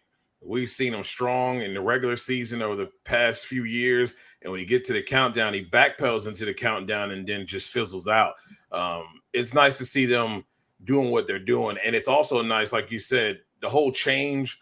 I thought they would take some steps back as well. But they seem to found something with this car, and it's back to, you know, to its barking ways. It's making some noise. And it's cool to see. I really think with all of this, this is like at least five car race as of now. I think that, you know, and I say, you know, we didn't have, you know, I'm not, like I said, I don't think we thought, you know, oh, where did he come from? Because like Dave said, you know, the fastest run for a Ford in Nitro Funny Car history with that 383. That 383 was strong right there. And, you know, they kept the performance going on Sunday. Dave, do you have, excuse me, Dugenais, do you have Bob Tasca's run order or, you know, stats throughout the day? Want to break this thing down for us? Yeah. I have his stats for the day. All right, let's do it. Well, I guess the second round that we're going to do this thing. First round. First round? Yeah, against Alexis DeJoria. Oh, I'm sorry. Yeah. He runs 387.1 at 328.70 miles an hour. Alexis didn't have such a good day. That was a great win for him. He goes to the second round to Terry Haddock, who was an upset special. Terry Haddock leaves too early. Bob Tasca, 389.4 at 329.02 miles per hour, and he's trucking. Now it's Matt Hagan and Bob Tasca, and I really thought Bob wasn't going to win this one, but it was a nice run for him. He gets down there with a 393.5, 327.35 miles an hour. Matt Hagan with that 395.3 was right there, but Bob drives right around him. It was that was one heck of a semifinal round right there. Huge win for him because you know, this is a race that Matt's looked really good in. Looked kind of shaky earlier in the season of the you know, the first race of the countdown, but that was a hell of a matchup, and to swing the bats and hit a home run, that was huge. You did a good job, Dugenais. I know I put you on the spot. For everybody that doesn't know, I put Dugenais on the spot right there, and you did a great job. Good job, man. That was good. Appreciate it. Put that comment up there, Darren. Let's go. Let's just get this out of the way now. Bob Tasca is not driving a Ford. I posted congratulations to Ford when Blake Alexander won at Norwalk. It was the Ford became the winningest funny car body ever, or the funny car make, whatever you want to call it. He is not driving a Ford. Do your research. Ford Engineering, Ford Wind Tunnel. Ford designed that body. It's got Ford stickers all over it. It's sponsored by Motorcraft Quick Lane. There's nothing Ford about the car, so stop the charades. Do a little more research and you might understand, because that is the furthest thing from the truth. Yep. I'm sorry, Joel. You set yourself up, man. I didn't want to do it, but you know, Sorry. No, you got to do it because people, we're either here to educate them or, if they don't want to do their own research and see, you can say, no, that you can't go to a Ford dealership and buy anything on that car, but that's out there racing today. You can go to a Ford dealership and buy anything off of and put it on the car. So it is a Ford on the entry list. It has got Ford stickers on it. It is shaped like a Ford Mustang in a wind tunnel designed by Ford. Ford pays the bills. It's sponsored by Ford. It is a Ford funny car, regardless of what chassis is under it, regardless of what motor's in it. It is a Ford funny car. And we can stop the charades, and you can also, learn to accept that is a Ford just as much as Robert Heit's driving a Chevrolet and Matt Hagan is driving a Mopar. There you go. Appreciate you tuning in, Gerald Turpin. I really do appreciate that right there. In the final round, Task is going to take on. In the final round, Tasker will take on Robert Height, the #1 qualifier. So let's now take a look at the highlights of Robert Height's day. In the first round, he has a bye. They're going to test the racetrack right here and up in smoke right off the bat. I've never seen somebody red light on a bye, but I'm pretty sure he was trying to test the tree right there. Robert Height smoking the tires, overpowers the racetrack, but still moves in round number 2. Then in round 2, it's Robert Height taking on Paul Lee. And I'll tell you what, Robert Height gets kind of lucky right here. Paul Lee smokes the tires, but Robert Height has a cylinder out at the top end, only goes 3.963 seconds at 314 miles per hour, but he moves into the final 4, the semifinals in Nitro Funny Car. Then it's Robert Height and it's Alex Laughlin. How about Alex Laughlin moving into the semifinals? Top end, Robert Height is going to get the win. That looks a lot better. 3.934 at 325. Robert Height, back-to-back final rounds to kick off the countdown. So it's Bob Tasca, BT3. It's Robert Height. Final round. Here is Z-Max. It's Ford versus Chevy. It's your final round of Nitro Funny Car. Let's take a look at that final round right now.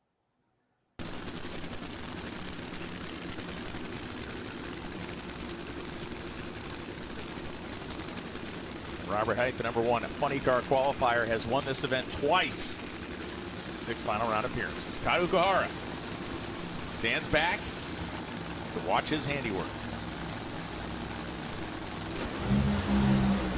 Off they go, and this one is going to be Tasca at the stripe. 393.3 beats a 393.2. They run within a thou, and he gets him on a hole shot. Height was late to leave.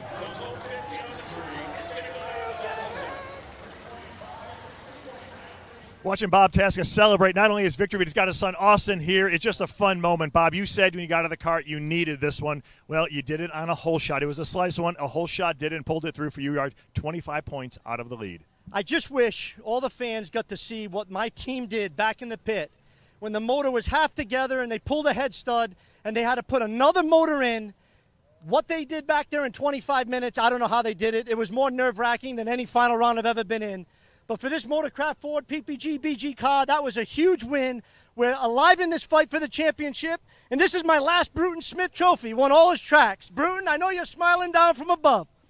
Woo! Yeah! Congratulations to Bob Tasca and the whole Motorcraft Ford Funny Car team. He gets the win, 3rd win of the season, 15th of his career in Nitro Funny Car. Took down Robert Height, your points leader coming in the final round. He actually keeps a hold of the points lead with only 4 races left to go. Bob Tasca with the win. He moves up to 2nd, only 25 points back. Ron Capps, who went out first round. We're going to talk about the upsets in Nitro Funny Car in the first round in just a little bit. Ron Capps, he's 3rd, 69 points out. Matt Hagan tied for 3rd, 69 points back as well. Chad Green, who also went out first round, he's 5th in points, 132 points back. Alexis DeJoria 6th, Tim Wilkerson 7th, J.R. Todd 8th, John Forrest 9th, and Alex Laughlin rounds out the top 10 with not pictured Cruz Petragon in 11th right there. So as we take a look at the points right here, Bob Tasca, he's firmly back in this championship fight. Dujanay, before we go. Yeah, it's nice to see.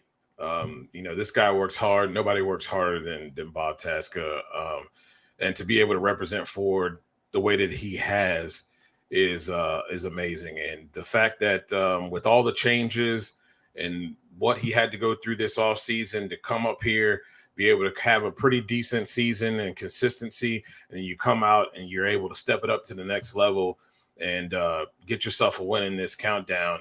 It's important. And he's definitely a player. And now he puts himself in position in these next races that when you come up to the line, people are concerned. Now they feel like they have to push it, just like the old John Force days. When John showed up to the line, folks felt like they had to push it. And that's why most of the time they smoked the tires, because they felt like that car, they had to be a number one or it was over. And I feel like just with Robert, he's asserted himself as well. But Bob has now put himself in that category that when you come up, Matt Hagan, Robert, whoever else decides to, be able to be in that semifinal final round, you're going to put pressure on those guys to make sure that they're coming up there and they're going to be able to run a number to keep up. And that's when you push people to find that thin line between love and hate. What is that dude's name? It's a thin line between love and hate. Some soul here on Inside the NHRA. I love it.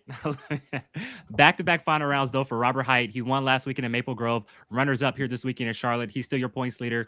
What a great final round. And I'll tell you what, came up just a little bit short. For Matt Hagan, though, back-to-back semifinal losses. He just cannot catch a break. Both back-to-back semifinal losses.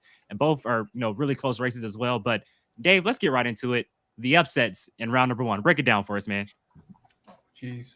I mean, where do we start? Okay, we'll start with John Force and Alex Laughlin. Force goes up in smoke. Alex Laughlin straight down the track. Like I said, don't beat yourself. 413, 306, gets to the finish line, goes to round two. And you're like, well, that's cool. It's cool to see, an underdog get the round win. Then the next pair out, Dave Richards and Ron Capps come to the line. Capps breaks loose. He smokes the tires. Dave Richards get down the track. 417, 299. He's going to round two. Now we've got Dave Richards and Alex Laughlin in the round two matchup. Somebody's going to the semis. And that, to me, is just amazing to see. You love to see that these guys that don't usually have a lot of success come up with it. And then you got the last pair here, that Chad Green and Terry Haddock. Johnny West said, I told him to really push it, and I think the red light at Reading was my fault. Here I just said, go up there and do it. Get to the finish line. Another clean, solid run. And last pair of the round, how about Paul Lee in that beautiful TMS titanium car, coming up with a 391 in the clutch, left first, beats J.R. Todd's DHL Toyota to the finish line. And I know you spoke with Paul earlier this week, and he was all amped up about being here. And nice to see him go up and put a round win on the board over J.R. Todd. Yeah, like you mentioned, Paul Lee was a guest on the Competition Plus Power Hour this past Tuesday. And like you said, he was geeked up to get to Charlotte, that beautiful TMS wrap, and great to see them get a round win. Congratulations to Jason Bunker as well, one of the great up-and-coming crew chiefs in Nitro Funny Car. But like we mentioned, upsets galore in the first round of Nitro Funny Car. Let's now see how the rest of the day played out in Nitro Funny Car right there. And Dujanay, one of the heavy favorites, the points leader coming in, Ron Capps, he falls in round number one to Dave Richards, man. Not one he could really afford this early on in the countdown. Yeah, you can't afford that at all, and I'm sure it's eating them up. And all these upsets, man. If you're playing that bracket bonanza, your funny car bracket was jacked after that first round. But yeah, Ron Capps, real tough.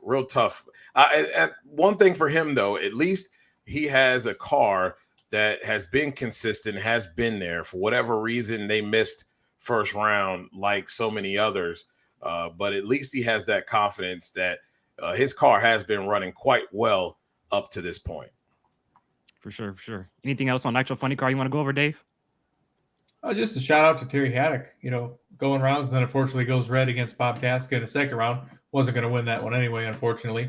Nice to see John Smith on the ladder. Tough break for Cruz Pedregon. Ends up with Tim Wilkerson first round, and he's out. With Alex Laughlin going to the semifinals, Cruz Pedregon is actually at the bottom of the countdown points now. Who would have imagined that would be the case? Two races into the countdown, and Alex. I mean, it wasn't going to go another round. Well, can't say that, but it wasn't unlikely to go another round. He was almost able to get himself up to 10th in points. He's still not that far away from being in 10th in points. Looks like about 12 points away. And John Force is 10th in points. So who would have thought after two races in the countdown, the two guys that would have gotten knocked out of the top 10 in points at the bottom, or at the very, or 10th and 11th, I should say, at the very bottom of the points would be John Force and Cruz Pedregon. Yeah, I want to give a big shout out to Alex Laughlin, first semifinal appearance in Nitro Funny Car. I want to give a shout out too to one of their crew members, Rodney Flournoy. If you guys don't know, Rodney Flournoy is a legend in the world of drag racing here on the West Coast, mainly big time West Coast racer in drag racing. Actually ran Nitro Funny Car in the 80s, out here in Orange County and Irwindale and Bakersfield and all those tracks, So I want to give a shout out to Rodney Flournoy, big time Nitro Funny Car driver back in the day. He's working on Big Jim Dunn's Nitro Funny Car. I want to give a shout out to him, Alex Laughlin, Jim Dunn, and that whole team. Family friend as well. He's a friend of the family. So I want to give a big shout out to that team right there and all those guys. Really cool. And to beat Jaw Force to do it too in the first round and then move into the semifinals, I think that's really cool. Shout out right there. Right there. Okay, I want to do one quick thing before we move on, though, because like we mentioned, crazy day in Nitro Funny Car. Look at the points one more time. If we brung back the do or done line, where are you putting that do or done line with 4 races left to go? Let's start with you, Dave. Oh, it's under Matt Hagan. I agree. That's where I'll put it as well. Yeah, I mean, that's just common sense right there, because not to say that Chad Green, I still feel that they've got a win in them before the year is over. I feel like you don't get that close that often as a fluke. I feel like that team is definitely performing well, lowered his career best ET in qualifying here, just struggled a little bit today and had an unfortunate first round exit, but you can't, in my opinion, I mean, you're already spotting Hagan and Caps by 70-some points or 60-some-odd points to get to that point, but you can't spot Robert Hight a full race worth of points, and that's where he's at. Because then, even if we're talking about these points and a half at the final event, 132. If Hight just qualifies, you're not gonna get enough points to get around him. So you're really putting yourself at a one full race disadvantage, and that's hard to make up without going 2+ rounds. 2 or 3 rounds more than the guys that you're chasing. And as we have all talked on this show before, we don't see Robert Hight, Bob Tasca, Ron Capps, and Matt Hagan as early round losers. Again, it happened today to Capps. It can happen to anybody, but the likelihood of it continuing is very small, in my opinion. I agree. Dujane, where you putting that do or done line? Yeah, I'm going to put it in the same area, right under Matt Hagan. Like you said, Chad Green, it's not fluky at all. Those guys have worked really hard. Daniel Wilkerson has got that thing running quite well, and he's driving the wheels off of it. But when you're that far behind and you need someone to stumble, those guys that are in front of him don't stumble on a regular basis. And with 4 races to go, they would virtually have to just go out first round. That ain't going to happen. I just don't see it. So unfortunately, that's where it has to be. Well, and the other hard part is going to be too, not only going through a couple extra rounds of eliminations, but when your career best is only a 387 and the guys in front of you are capable of going 82 to 86 on a consistent basis, you're not going to get session points and they're going to qualify ahead of you. So you're technically dropping further and further behind just in qualifying points per race too. Yep. Got a comment here from Marty. He says, Marty Devu. I'm sorry I can't say your last name, baby. But Marty says, great job, guys. Appreciate you tuning in, Marty. I really do appreciate, that comment right there. Thank you for tuning in here to Inside the NHRA. And guess who's in the comments? The boss, the main man who leads all this, Bobby Bennett. He says, how about Mike Booker's 389, talking about his run in the first round. And he also goes on to say, I have a 1973 Hot Rod magazine with Rodney Flournoy in it. I think that's pretty cool. Like I said, him and his dad were big time racers on the West Coast, racing at some of the most iconic tracks like Lyons and Irwindale and Orange County back in the day. So like I said, really cool to see Alex Laughlin get the round win with them wrenching on that car here this weekend. And shout out to Bobby Bennett tuning in to Inside the NHRA. We are streaming live on Competition Plus, YouTube, and Facebook as well. And thank you to him for letting us do that. All right, if you guys are just now tuning in, we have broke down Top Fuel. Doug Kalitta, he gets the win, 2nd win in a row, 2nd win of the season, 1st wins in over 3 years. He's the points leader and starting to pull away. In Nitro Funny Car, Bob Tasca, 3rd win of the year, 15th of his career, only 25 points out of the lead to Robert Hight with only 4 races left to go. And Gage Herrera, he's back on top in Pro Stop Motorcycle. He picked up his 7th win of the season. And for Robert Hight, final thing on Nitro Funny Car, for Robert Hight, he's your points leader, 25 points up. Remember that career year he had last year, 8 wins, unfortunately still fell short of winning the championship. But Ron Capps had that amazing comeback on the final day of the season. Robert Hight, he is in revenge mode right now. With 4 races left to go, I'm sure he's going to try to want to hang on in these final 4 races left in the countdown. Any final thoughts on Funny Car Day before we move on? No, I just thought that the first round of Funny Car was definitely filled with upsets, and it's as a fan of the sport too, it's always nice to see the underdogs or the lower funded teams that are able to go arounds. But I mean, even just after first round, you only had 3 of the top 4 in points still left in it. Really, the sad part is that's what has allowed them to get the gap that they have gotten, because you had guys that have had consistent years, Chad Green, Alexis DeJoria, that have been kind of sneaking up in like that third place spot. Tim Wilkerson, J.R. Todd, when those guys are the ones that are losing early and you've got underfunded teams going rounds, I'm sure that Tasca and Height and Hagan were not heartbroken by that either. Mm-hmm. Mm-hmm. And also, ladies and gentlemen, congratulations to Mike Salinas. He made history here this weekend. He didn't win. He actually went to the final round, runner-up to Doug Kalitta. But on Saturday, he made history by becoming the first driver to go 300 miles per hour to the 8th mile, picked up that Phillips Connect money, $30,000 richer. He's the first member of the Phillips Connect 300 to the 8th club. And how about it? Congratulations once again to Mike Salinas. Here goes the run right here. An amazing run on Saturday night. Dujane, we talked about it last night. History, man. We've been waiting for it, and he finally done it. Yeah, that was awesome to see. Just to think, years ago, 31 years ago, I think it was, on that day, 300 miles an hour to 1320, and this guy does it to 660 feet. It really just says a lot about how far we've come, the technology, the smarts, and the understanding of these cars. And it speaks a lot to these crew chiefs as well. The work they put in to be able to get something like that done is amazing. I'm just waiting to see who does it next. Oh, yeah. Who do you guys think it will be? Who do you think it'll be? Just throwing it out there. Just guess. Who do you think it'll be? Antron, Brittany, Steve? Who do you think? I'm going to go Brittany, because Brittany consistently goes out and they're running big numbers all the time. You know what I mean? It's like at some point they have to break through. I got you. What about you, Dave? Well, I would have said Justin Ashley, but Antron really threw his hat in the mix there with that 299 flat in qualifying.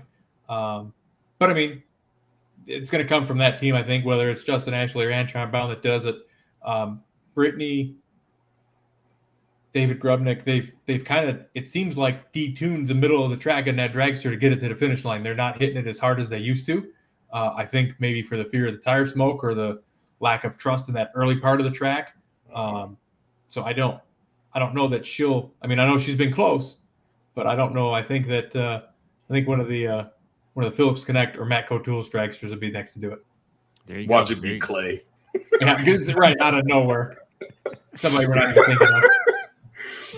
But if you're just now tuning in, with Mike Salinas making history, he is your high performer of the race for the 2023 Betway NHRA Carolina Nationals by becoming the first to go 300 at the 8th mile. Congratulations to Mike Salinas, Rob Flynn, Aaron Cave, and the entire Scrappers Racing team on their accomplishment last night of becoming the first to 300 miles per hour to the 8th mile. That was awesome. Definitely awesome. Yeah. All right. So let's cap off this show because we're going long. Top Fields in the books. Pro Stop Motorcycles in the books. Nitro Funny Cars in the books. Dujane's ready to go watch football. Let's cap off the show with the gear jamming, door slamming, Pro Stock Cars.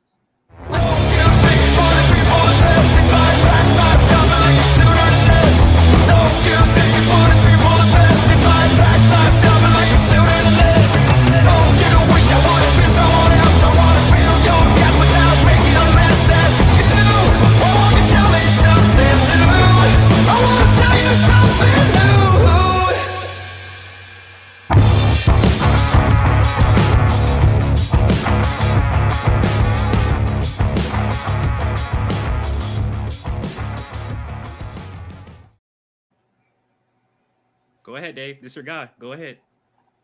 How about that? Greg Anderson and the HendrickCars.com Chevrolet picking up win number 102. Yes, beating sir. Erica in the semis. This is my house, just like she was in Houston. No. Charlotte's Greg's house, baby. You go home. It's all good. Greg's got it taken care of from here. Comes out in the final round against 00 Dallas. and just spanks him on the tree with his best light of the day. And 018 gives Dallas no chance to drive around him. I mean, how about that performance by Greg Anderson coming on back and really just kind of stunning the field after we saw what happened in Reading? It's kind of like, uh-oh, this guy's countdown's in trouble. And he knew it, and he needed it, and he got it. How about it? Greg Anderson, first win of the season, first win since the World Finals last season in 2022, but it's the 102nd win of his illustrious career. Greg Anderson, one of the best to ever do it. Congratulations to Greg Anderson and that entire KB Titan team. For HendrickCars.com, Rick Hendrick, the trophy's going back to Rick Hendrick tomorrow in that shop in North Carolina. Congratulations to the whole team. And Dave, I guess I kind of have to eat my words, right? Remember what I said last weekend on the show? No. Remember, I said that, the 3 winningest drivers in each professional class, we're going to go winless here in 2023. Well, Greg Anderson shut me up here this weekend. Yeah. Yeah, I could see it for Force and Schumacher, but you always got hope that Greg's going to pull one off, and nothing like coming home, right? Definitely. Yeah. And obviously, first round loss for Greg Anderson last week in Maple Grove, but bounced back big time with the win here this weekend. Dujanay, I know it's only one race, but do you think that puts Greg back in championship contention now with 4 races left? You never can count him out. You know what I mean? You really never can count him out. The guy is still one of the best to ever do it. To me, he's right up there with the professor, in my opinion, with just, you have to respect him. You can't come up there and think he's going to have a bad day or a bad light. I mean, he proved it right there in the final round, just absolutely just spanked Dallas Glenn's bottom. Yeah, I don't know if it puts him in. I don't know if it puts him back in contention, but the fact of the matter is, if he can come back out, steal some of these valuable points, and then win, I mean, yeah, he could get back into it. It's a long shot, I think, but I think he has an opportunity. I don't think you can count him out. I tell you what, he's Matt Harper's best friend, though. Huh? I said throw up those points. You might as well throw them up there. He's like 121 back, I think.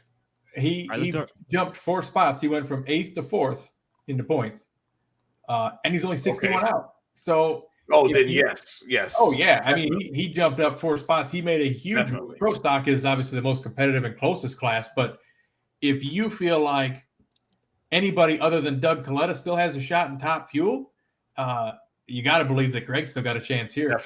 Definitely. Yeah. I didn't know he was that close. So yeah, definitely. Yeah. I think it's the rest of the guys that are up there on there, their buttholes just puckered up because here he is. Thought he was dead in the water. Here he is. And when Greg has that confidence and he has that he's going to have that championship in sights, I think he steps up his game big time. And I think this was huge for his confidence. And everybody else has got to step their game up. I think Matt Harford is still there, though. He got treed, but I think he's still there. He's going to be competitive, very tough. Dallas Glenn as well. But, man, you can't count Greg out now. You think Matt Harford went over and gave Greg Anderson a bunch of Total Seal pistol rings for taking out Erica in the semifinals as a little bit of a gift? I bet you they're best friends right now. I would have. Because he needed it.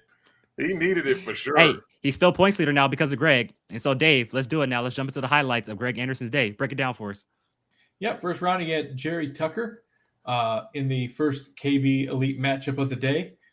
Cuts an 035 light, 655.9, and easily puts away Jerry Tucker's 660 with a 4. Shout out to Jerry, again, being good on the tree. Gave him a little bit of a chance, but the car let him down. Second round, Christian Quadra, again, 043 on the tree for Greg, 656.1, 209.17. Christian got a little out of groove, little tire shake going on there, had to get out of the car, get out of the gas, push the clutch in, and call it a day. And then you end up with the semifinal matchup that is always the monster matchup. We always talk about Greg and Erica. Erica said that the car spun the tires a little bit, got out a little bit out of the groove, and that's what kind of gave it away because it didn't make its momentum early in the run that it needed to. But a 654.6 at 209.30 for Greg Anderson sets him into the finals with his teammate Dallas Glenn. Yep, it's Dallas Glenn and it's Greg Anderson final round of Pro Stock. Dallas Glenn, who lost in the first round at the last race in Maple Grove, came in as the points leader. He dropped like a rock after the first race in the first round. Actually, only qualified 11th, but stepped up big time in round number 1 against Troy Coughlin Jr., one of those classic Elite versus KB Titan matchups right there. Dallas Glenn 0-12 on the reaction time to Troy Coughlin Jr.'s 0-51. He wins it on a hole shot, 656 to a 658. Dallas Glenn 6.580 at 207 to Troy Coughlin Jr.'s 6.569 at 209. In round number 2, another KB Titan versus Elite matchup. This time, Aaron Stanfield stumbles on the starting line. Dallas Glenn, 0-0 Dallas, 005 reaction time, 659 at 207 as he moves into the final 4. Then it's Dallas Glenn and it's Derek Kramer. Derek Kramer turns on the red light, and Dallas Glenn moves into the final round, 6.619 at 206. So it's Dallas Glenn and it's Greg Anderson. Let's take a look at that final round of Pro Stock right now. Here we go, live Pro Stock final round coverage at ZMAX Dragway. For the win at the Betway Carolina Nationals and potentially the points lead for Dallas Glenn. Greg Anderson just strapped almost 300s on him as they go flying down the racetrack. Greg Anderson in the HendrickCars.com Chevrolet takes the victory. 102 wins for Greg Anderson. Finally winning a race in 2023 and another mid 650, 655.4. So it's been a minute since Greg Anderson got a chance to do that bellowing ah. But you know what? You got to do it here today at ZMAX, a place you've had a great deal of success. It's like a home race for you guys. Your shop is right down the road here in Charlotte, or just outside Charlotte. Greg, what are the emotions you're feeling right now? Because this is a big countdown to championship win for you. Dude, it's huge. You know, if I did what I did last week again this week, I was out. It was done, you know, and I think I saved a lot of people's bacon today. So that other team is bad at the bone right now. They're fast as can be. But, man, we are really racing tough on Sunday, Bruno. You saw that these last 2 weeks. We put 2 KB Titan cars in the final. So this time it was my turn. I had a heck of a hot rod today. My HendrickCars.com Chevy was awesome all day long. Thank you guys for all coming out and supporting me. Thank you, buddy. Thank you, Rick. Wish you'd have been here, buddy. But guess what? We get to party tomorrow.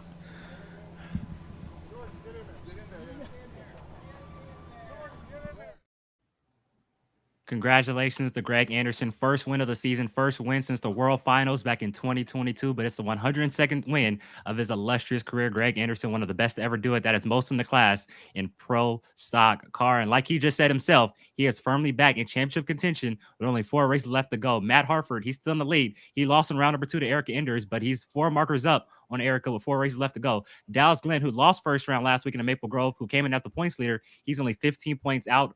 1 through 3 only separated by less than a round. That is crazy. Greg Anderson is 4th, 61 points out. Troy Coughlin Jr. rounds out the top 5, 64 points out.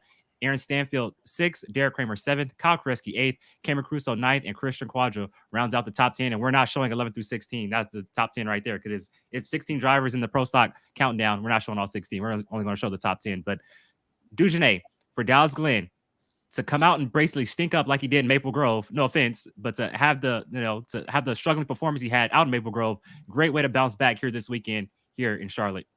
Most definitely. He needed it too. You don't want to go and have 2 weekends where you stink to join up. It really hurts your championship hopes and chances. So it was nice for him to rebound.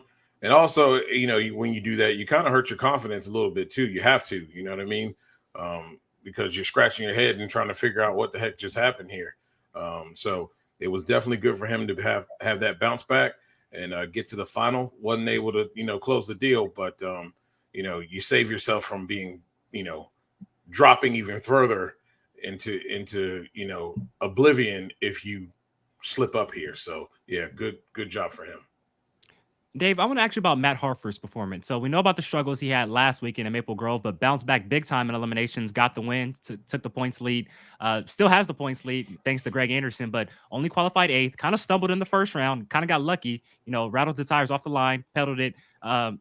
Fortunately enough, Fernando Quadro Jr. turned on the red light in the first round, and then obviously got beaten by Erica in round number 2. Just your thoughts overall of Matt Hartford here this weekend. Well, you know, the amazing thing for Matt is we also on last night's show, we're kind of penciling in, hey, look at this potential round 2 matchup between Erica and Matt, just like we were Gage and Matt Smith over on the motorcycle side of things. And it did not disappoint. They were not that far apart in elapsed times. Erica actually won on a hole shot. She had 300s in the bank as they passed the tree, and Matt only brought back 3,000s, and that's certainly not enough. So I don't think that the car let them down. I think they still had an okay weekend. They're giving up session points and position points in qualifying for sure, and that could hurt them in the long run. But going rounds and doing what you need to do is more important. And I think at this point, he's probably just kicking himself more for the 045 light, which is not a bad light considering, especially if you look at the rest of the drivers in round two. Most of them, aside from Dallas and Eric, we got Aaron Stanfield, 005, 00 Dallas. Aaron Stanfield was 28 on the tree. Derek Kramer was 24 on the tree. Eric Enders 15. But you had Christian Quadra, Greg Anderson, Camry Caruso, and Matt Hartford all in the 40s.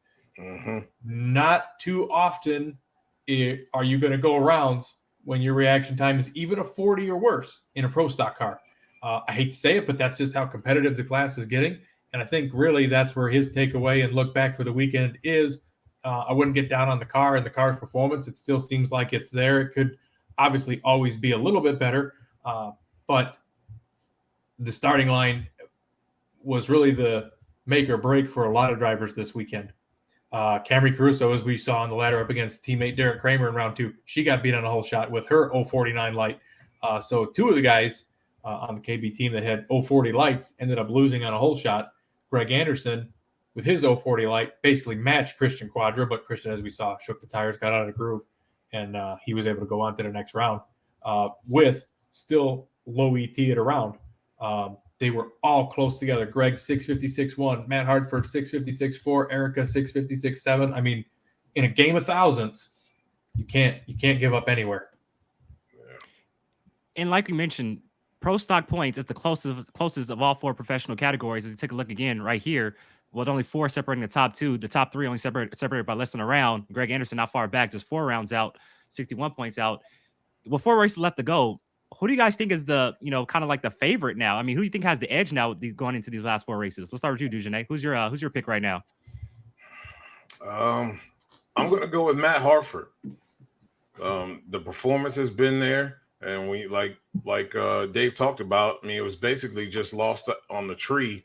I don't know how many times, he's going to, make those mistakes. I mean, look, he was 058 in the first round. Obviously, that has to improve. But, I mean, his car has been quite consistent. He's won here as of late. And I really do. That's why he's in number 1. So I'm going to say Matt Hartford. What about you, Dave? Who do you think is kind of like not the clear-cut favorite, but who do you think has the edge now before race left to go with how close it is right now?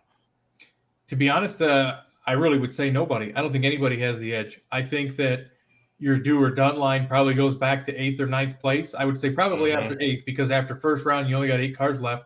We got all 16 of them in the countdown, except for, unfortunately, for Fernando Quadra Sr. His countdown has started in the worst way possible with back-to-back DNQs. He's not officially out of it point standing wise, but he's going to be pretty soon. Probably by the time we get to St. Louis, if he doesn't qualify and start going rounds.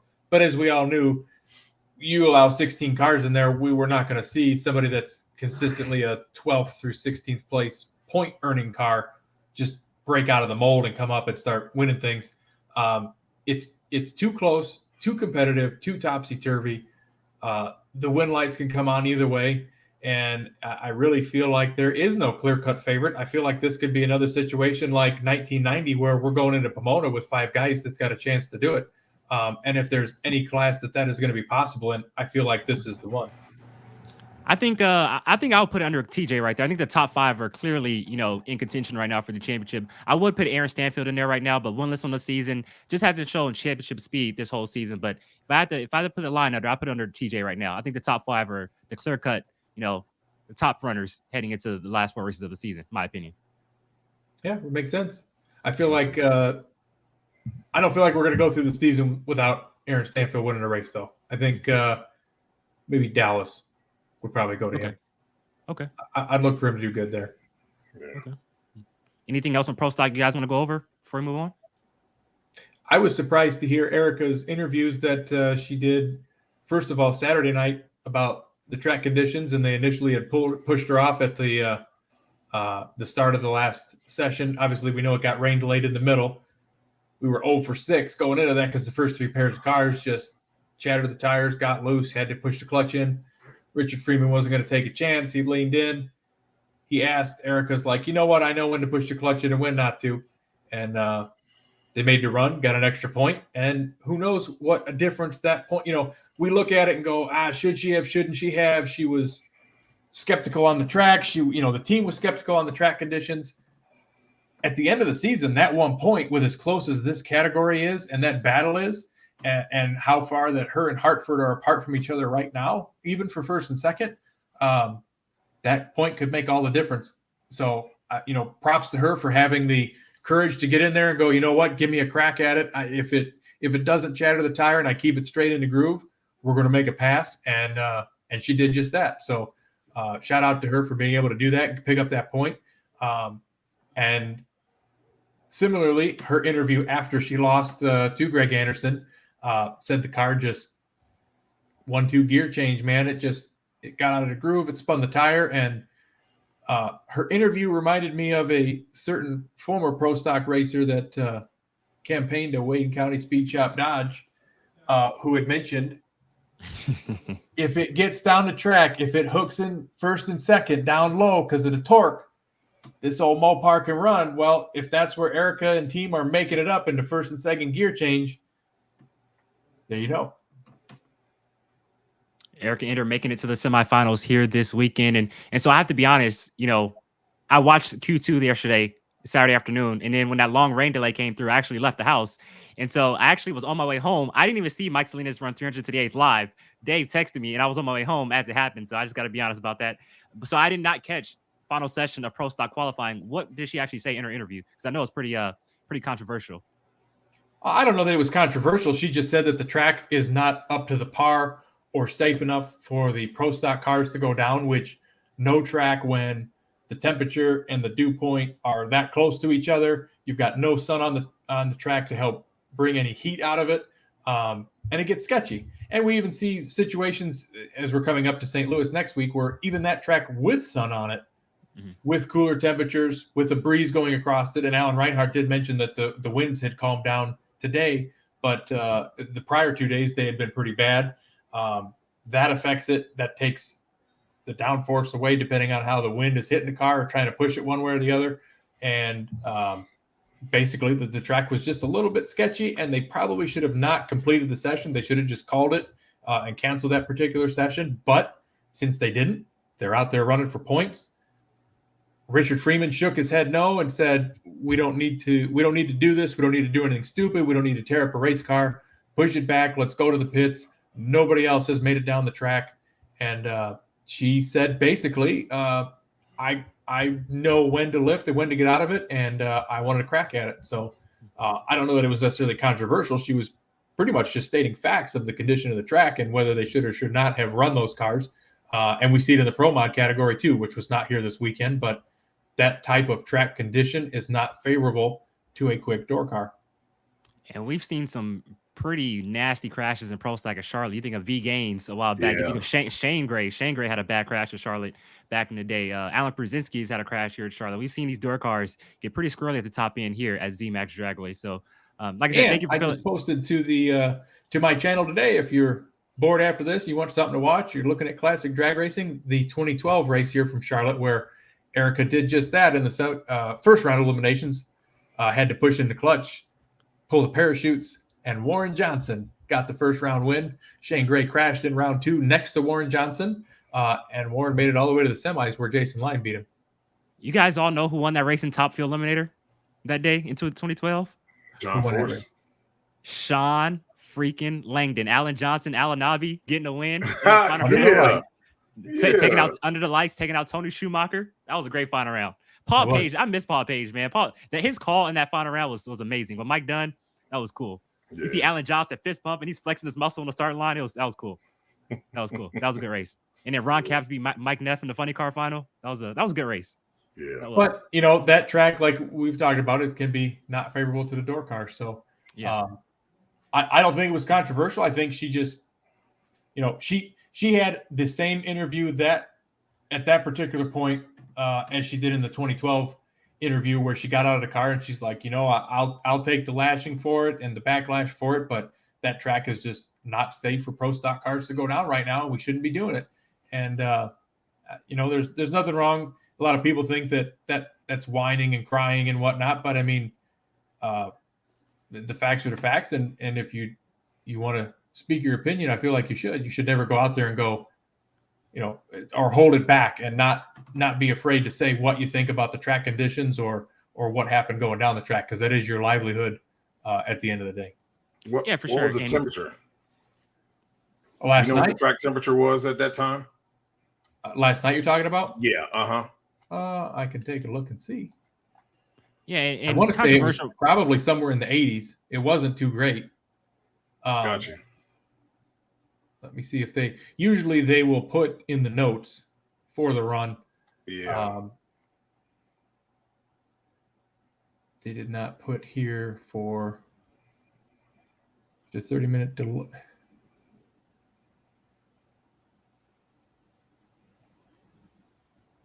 All right. No, they did 80-degree track temperature, air temperature of 68 degrees, 80% humidity. Gotcha. Yeah, all those things are way too close for dual cars anyway. I mean, you can get away with that with nitro cars, but that's not good. Considering the way the nitro sessions ended up, they love it. They love to do it, but the door cars, they just don't. You're not. That's not good for pro mod. That's not good for pro stock. That's not good conditions for them. 80% humidity and an adjusted altitude of 2,000 feet. It's not like these are like mine shaft conditions where it's, hey, you know what? It's 50 degrees. The track temperature is 80, but you know what? There's no moisture in the air, and go out there and make a hero run. That's a lot different than this particular situation was to me as well. Yep, I agree. Definitely. But in the end, Greg Anderson gets the win, first one of the season, 102nd of his illustrious career in pro stock car. We're going to take a quick break, and when we come back, we're going to wrap up the show here of our recap of the 2023 Betway NHRA Carolina Nationals. Competition Products, your source for hardcore engine parts for street, strip, and oval track. Our free catalog is packed with hundreds of product lines from the best-known manufacturers in the performance industry. Lowest prices guaranteed.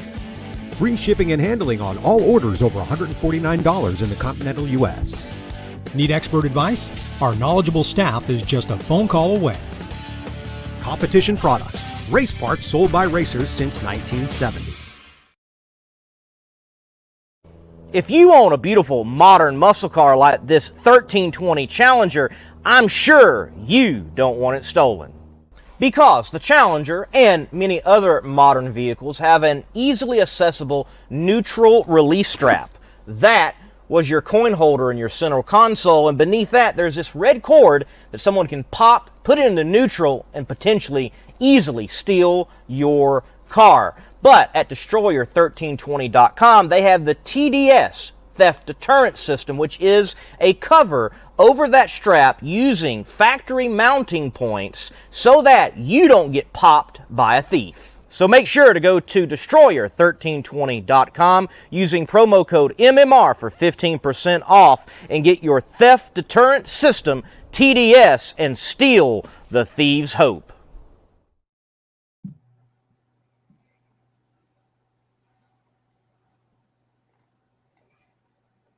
Well, looks like Darren's having connection issues, so we are back. What else is new, right? Trying to put this all back together, and then he has troubles. Couple of things, statistic-wise.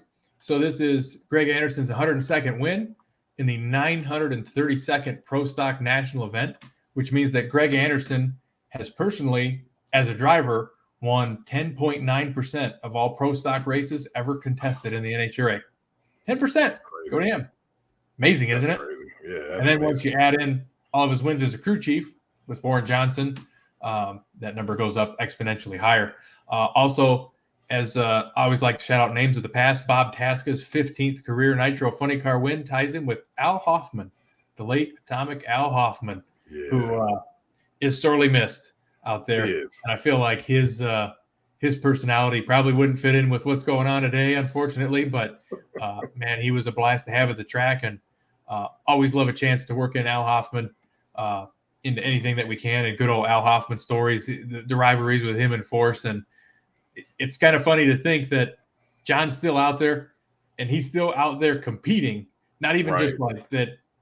I mean, guys like Etchels and Hoffman have already passed away tragically because of just various things that they had going on, and as far as sicknesses and whatnot, you always hate that happens, and that just makes it more unbelievable that John, and I guess to the same extent Cruz, because Cruz has been out there for a while too. These guys that we saw battle it out for championships in the 1990s are still out here competing today. But we still like to bring up names of the past, even if they weren't necessarily championship winners. And hard to believe that only 15 career wins for Al throughout that whole time. He didn't really have a lot of success over his entire career, but when he was successful, he definitely put up the wins and was a thorn on everybody's side. Yeah, for sure. Thank you for holding it down, Dave, while I was gone, having connection issues. Like I told Lee on the Competition Plus Power Hour, I'm good for at least 1 or 2 connection issues throughout a show. It's just going to happen. Yeah. There's 3 things guaranteed in life: death, taxes, and me having connection issues during a live stream. No, it's guaranteed.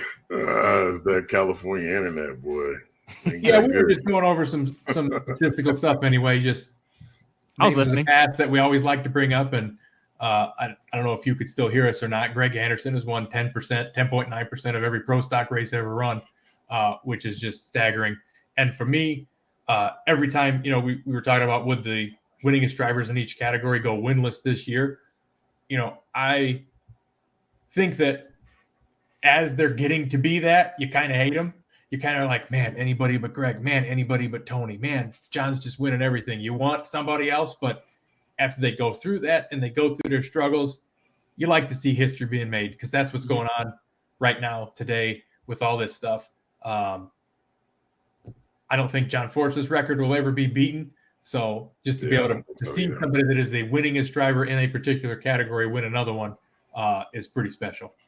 Yeah. No, I agree. And, when I was younger, I was always a Larry Dixon fan in Top Fuel, right? So when Tony Schumacher kind of ended Larry Dixon and Dick LaHaye's reign in those early days, I'm not gonna say hate Tony Schumacher, but I was not the biggest Tony Schumacher fan during that time, just being honest, because I was a Larry Dixon fan. Now that I've gotten older and Schumacher's gotten towards the latter part of his career, I appreciate Tony Schumacher so much for what he's done for Top Fuel Eliminator and drag racing as a whole. And I want to see Tony Schumacher do so well, in the latter part of his career. So like you mentioned, you probably don't like it when they're running roughshod during their heyday, but once they get after that kind of that time, you appreciate them so much, You're going to miss them when they're gone, too, because when Tony Schumacher stopped racing full time, I miss Tony Schumacher in Top Fuel. I'm not going to lie. Yeah, me too. I agree. Well, and to your point, I know you're a huge Joe Amato fan, too. And like we talked about earlier in the show, when we were talking about Doug being one away from Joe's 52 career wins, his last career win came in 2000 in Reading. So, we're going on 23 years after the fact. And the fact that Joe is still that high on the all-time list. But the other way to look at it is, Joe was the winningest Top Fuel driver for the longest time, and by a lot, especially considering Kenny Bernstein was second to him at the time. Or actually, Don Garlits was, and then Kenny Bernstein finally passed Don Garlits as he came out of retirement to drive Brandon's car and had all that success after the end of the 2003 season. But to consider that Joe's last win came at Reading in 2000, and Tony Schumacher's first win came in October of 1999 at that event at Dallas, Texas, and he started adding wins. The fact that he has amassed and become the winningest driver with 86 over Joe Amato, putting another 30-some plus national event wins beyond what Joe did in his time is just a staggering fact. And to your point about ending Larry Dixon's reign, there was quite a bit of time there when Dixon was still out there racing. They were actually trading back and forth as who'd had the most win. Obviously Larry stopping at 62, his last win coming at Phoenix way back in 2011 now, some 12 years ago. I got a question for the chat. Do you guys know what track, what race did Tony Schumacher pass Joe Amato for the most wins in Top Fuel history? Can you tell me that? Sure. What do you want to know? I can tell you. Or Dave, I'm pretty sure you know what track, I don't think you were asking me because you said you had a question for the chat, right? Do you know the answer, or are you just asking in general? I know the answer because it kind of coincides with what's going on here this weekend. So, gotcha. And it happened against a certain other champion who was racing here this weekend as well in the final round. So, if anybody knows, dropping because I put it in the group chat. That's why Drag Racing Mayhem knows. What year? Charlotte, what year? Tell me that. Since you know it all. Yeah. Well, I think you kind of gave away the Charlotte thing when you're like, well, it kind Yeah. of coincides with what we're talking about here. So, Yeah. Yes, obviously that makes sense. Charlotte 2008, 53 wins. He passed Joe Model for the most wins in Top Fuel history. That was Tony Schumacher 15 years ago. That's crazy. It is. And well, and you consider that Oh, was he got during the the year middle of his wrong. hot streak. He got the year wrong. He went 04. 2004. No. 2008. Oh, no. 2008. That was right in the middle of Tony Schumacher's season of dominance right there when we went to 1,000 foot and he couldn't be beat. Yeah, I mean, and if you consider that going into the 2008 season, 1, 2, 3, 4, 5, 6, 7, 8, 9, 10, 11, 12. That was his 13th win that took him to get there. So he was 12 behind Joe at the end of 2007 and became the winningest driver, passing Joe. Tied him at Indy, winning the U.S. Nationals over Doug Kalitta, who was today's winner. That also correlates to that. And then broke Joe Amato's stranglehold of number one in the Top Fuel wins list the very next race at Charlotte. But to come in that far behind, can you imagine having that season? That'd be like somebody coming in now. If we're looking at, well, I guess I can't even say that because there's a lot of guys that are still inactive that would really have a chance to move up. So I guess that would be like Doug Kalitta or Steve Torrance. Doug Kalitta basically starting 2024 fresh. He's 12 or 11 behind Larry Dixon, and then comes to second in the all-time win list by the end of next year. I mean, that's a lot of wins to put together. That is. And like you mentioned, Larry Dixon sitting second right now, 62 wins. Last win was 12 years ago, Phoenix 2011. We're starting Antron Brown. Where's he, 58 now? Like he's knocking on the door for second very soon, 57, Yeah, 58. I mean, with his win in Indy, that was career win number 58. So he's only 4 behind. The top 4, well, I guess 5 of the top 6 winningest Top Fuel drivers in history are still active. So there's still a chance for that list to go around, which ironically, so we've got, I'm going to just basically put Corey Mack on the inactive list. I know he was there talking to Reinhardt in the tower, hinting how he'd like to come back and do it again any point in time. But 5 of the top 6 are still active. You have to go all the way back to 15th place on the win list. Spencer Massey is the next active driver on the win list. He's got 18. He's tied with Darrell Gwynn and Shirley Muldowney technically for 13th, but I always just sort them based on who did it last and who did it first gets the spot. So he is technically 15th on the all-time win list with 18. And then the next active driver would be Brittany Force, 17th with 16. Sean Langdon, 15 wins at 19th. Leah Pruitt, 11 wins, get you 25th on the list. So still they have 5 of the top 6 active and adding to the win total. It's going to be a long time. When these guys quit or retire or call it a career, whatever you want to, however it ends for them, they're going to be there for a while, in my opinion. No, I definitely do agree on that. Well, thank you guys all for tuning into this special edition of Inside the NHRA Charlotte Recap Edition, breaking down all the highlights from an amazing race this past weekend from the Bellagio Drag Strips, Z-Max Dragway, the 2023 Betway NHRA Carolina Nationals. They put on a show from the start and qualifying on Friday night to the final rounds of eliminations on Sunday afternoon. Congratulations one more time in Top Fuel Eliminator to Doug Kalitta, second consecutive win in a row, kicks off the countdown with back-to-back wins. This is win number 51 of his illustrious career. He's leading the points and starting to pull away just a little bit, but still a lot of racing left. In Pro Stop Motorcycle, Gage Herrera, he's back on top in the point standings. He wins here this weekend in Charlotte. It's his 7th win of the season, 7th win of his career. He definitely has the best bike with 4 races left to go.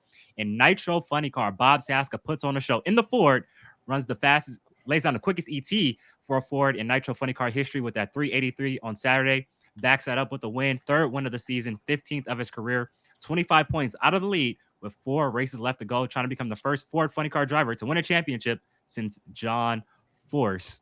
And then finally in Pro Stock Car, Greg Anderson gets his first win in a long time, first win since Pomona, the World Finals 2022. It's his first win of the year and 102nd of his career. And there goes my connection once again. So take it home, guys. Take it home. Take it home. Well, I'm just going to say this.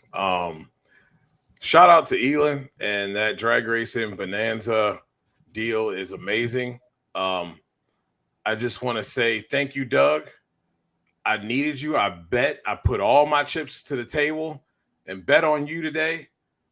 And I'm your 2023 Betway Carolina Nationals Drag Racing Bonanza champ. Thank you, Doug. I appreciate it. Awesome. I was behind after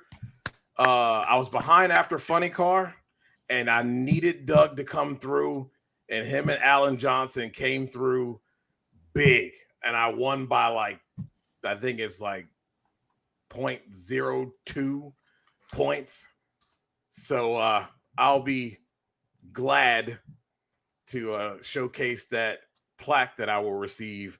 Shout out to everybody else who won in each individual category, but I'm your overall Charlotte champ, baby. You should have told us beforehand. We were coming.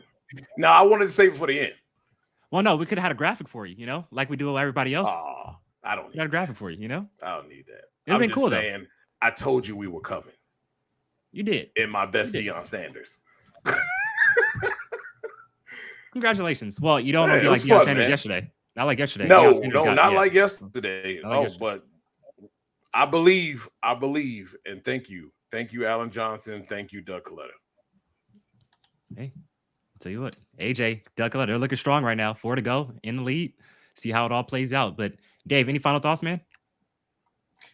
Awesome start to the countdown, like you said. And I love that the schedule has it to where the first 3 are all 3 weekends in a row, because it really sets the tone. It's going to suck to have some time off after Madison to get through the rest of the season.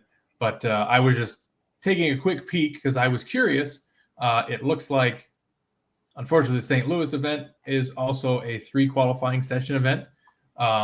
However, very surprisingly, no rain on the radar as of yet. I mean, we're still a week out. 87 on Friday, 86 on Saturday, 85 on Sunday. So those are going to be some interesting track conditions, I feel like. The Friday night session is definitely going to be the hero session again. And it sucks that it's your first hit at the track because, like Dujanay mentions, you would like to get that baseline Friday afternoon, even if there's nobody in the stands. That way you could put the best show possible together for everybody in that nighttime session, that primetime Friday night session. But uncharacteristically, I would say a little bit warmer temperatures than we're used to seeing for St. Louis. Nothing like what we saw back at the event when it was still back in June, obviously, but still going to be interesting to see how this plays out. Might take some 370s and 390s to win it in the nitro classes. I agree. In the countdown, every race should be 4 sessions. You want to see the best performance possible. I think, I don't know if I like that 3 session. Imagine if we have 4 sessions this weekend. What we could have saw. Man, like, boy, that'd have been something. Never know. Yeah, never know. But in the end, we saw history though, because Mike Salinas, he made history. I want to show that video one more time. He made history. Before we get out of here, we got to do it for the 3rd time here on the show. Mike Salinas made history, becoming the first to go 300 miles per hour to the 8th mile, doing it in half the distance. Remember, Kenny Bernstein did that in a quarter mile 31 years ago at the 1992 NHRA Gator Nationals. We're going that fast and in half the distance. Congratulations to Mike Salinas, Rod Flynn, Aaron Cave, and the whole Scrappers Racing team making history this weekend here at ZMAX Dragway, the Bellagio of drag strips. Thank you guys all for tuning in to this special edition of Inside the NHRA. Darren Williams Jr. along with Dave W. and Dujanay Bland. And we'll see you guys all next weekend to break down St. Louis. Good night, everybody. Good night.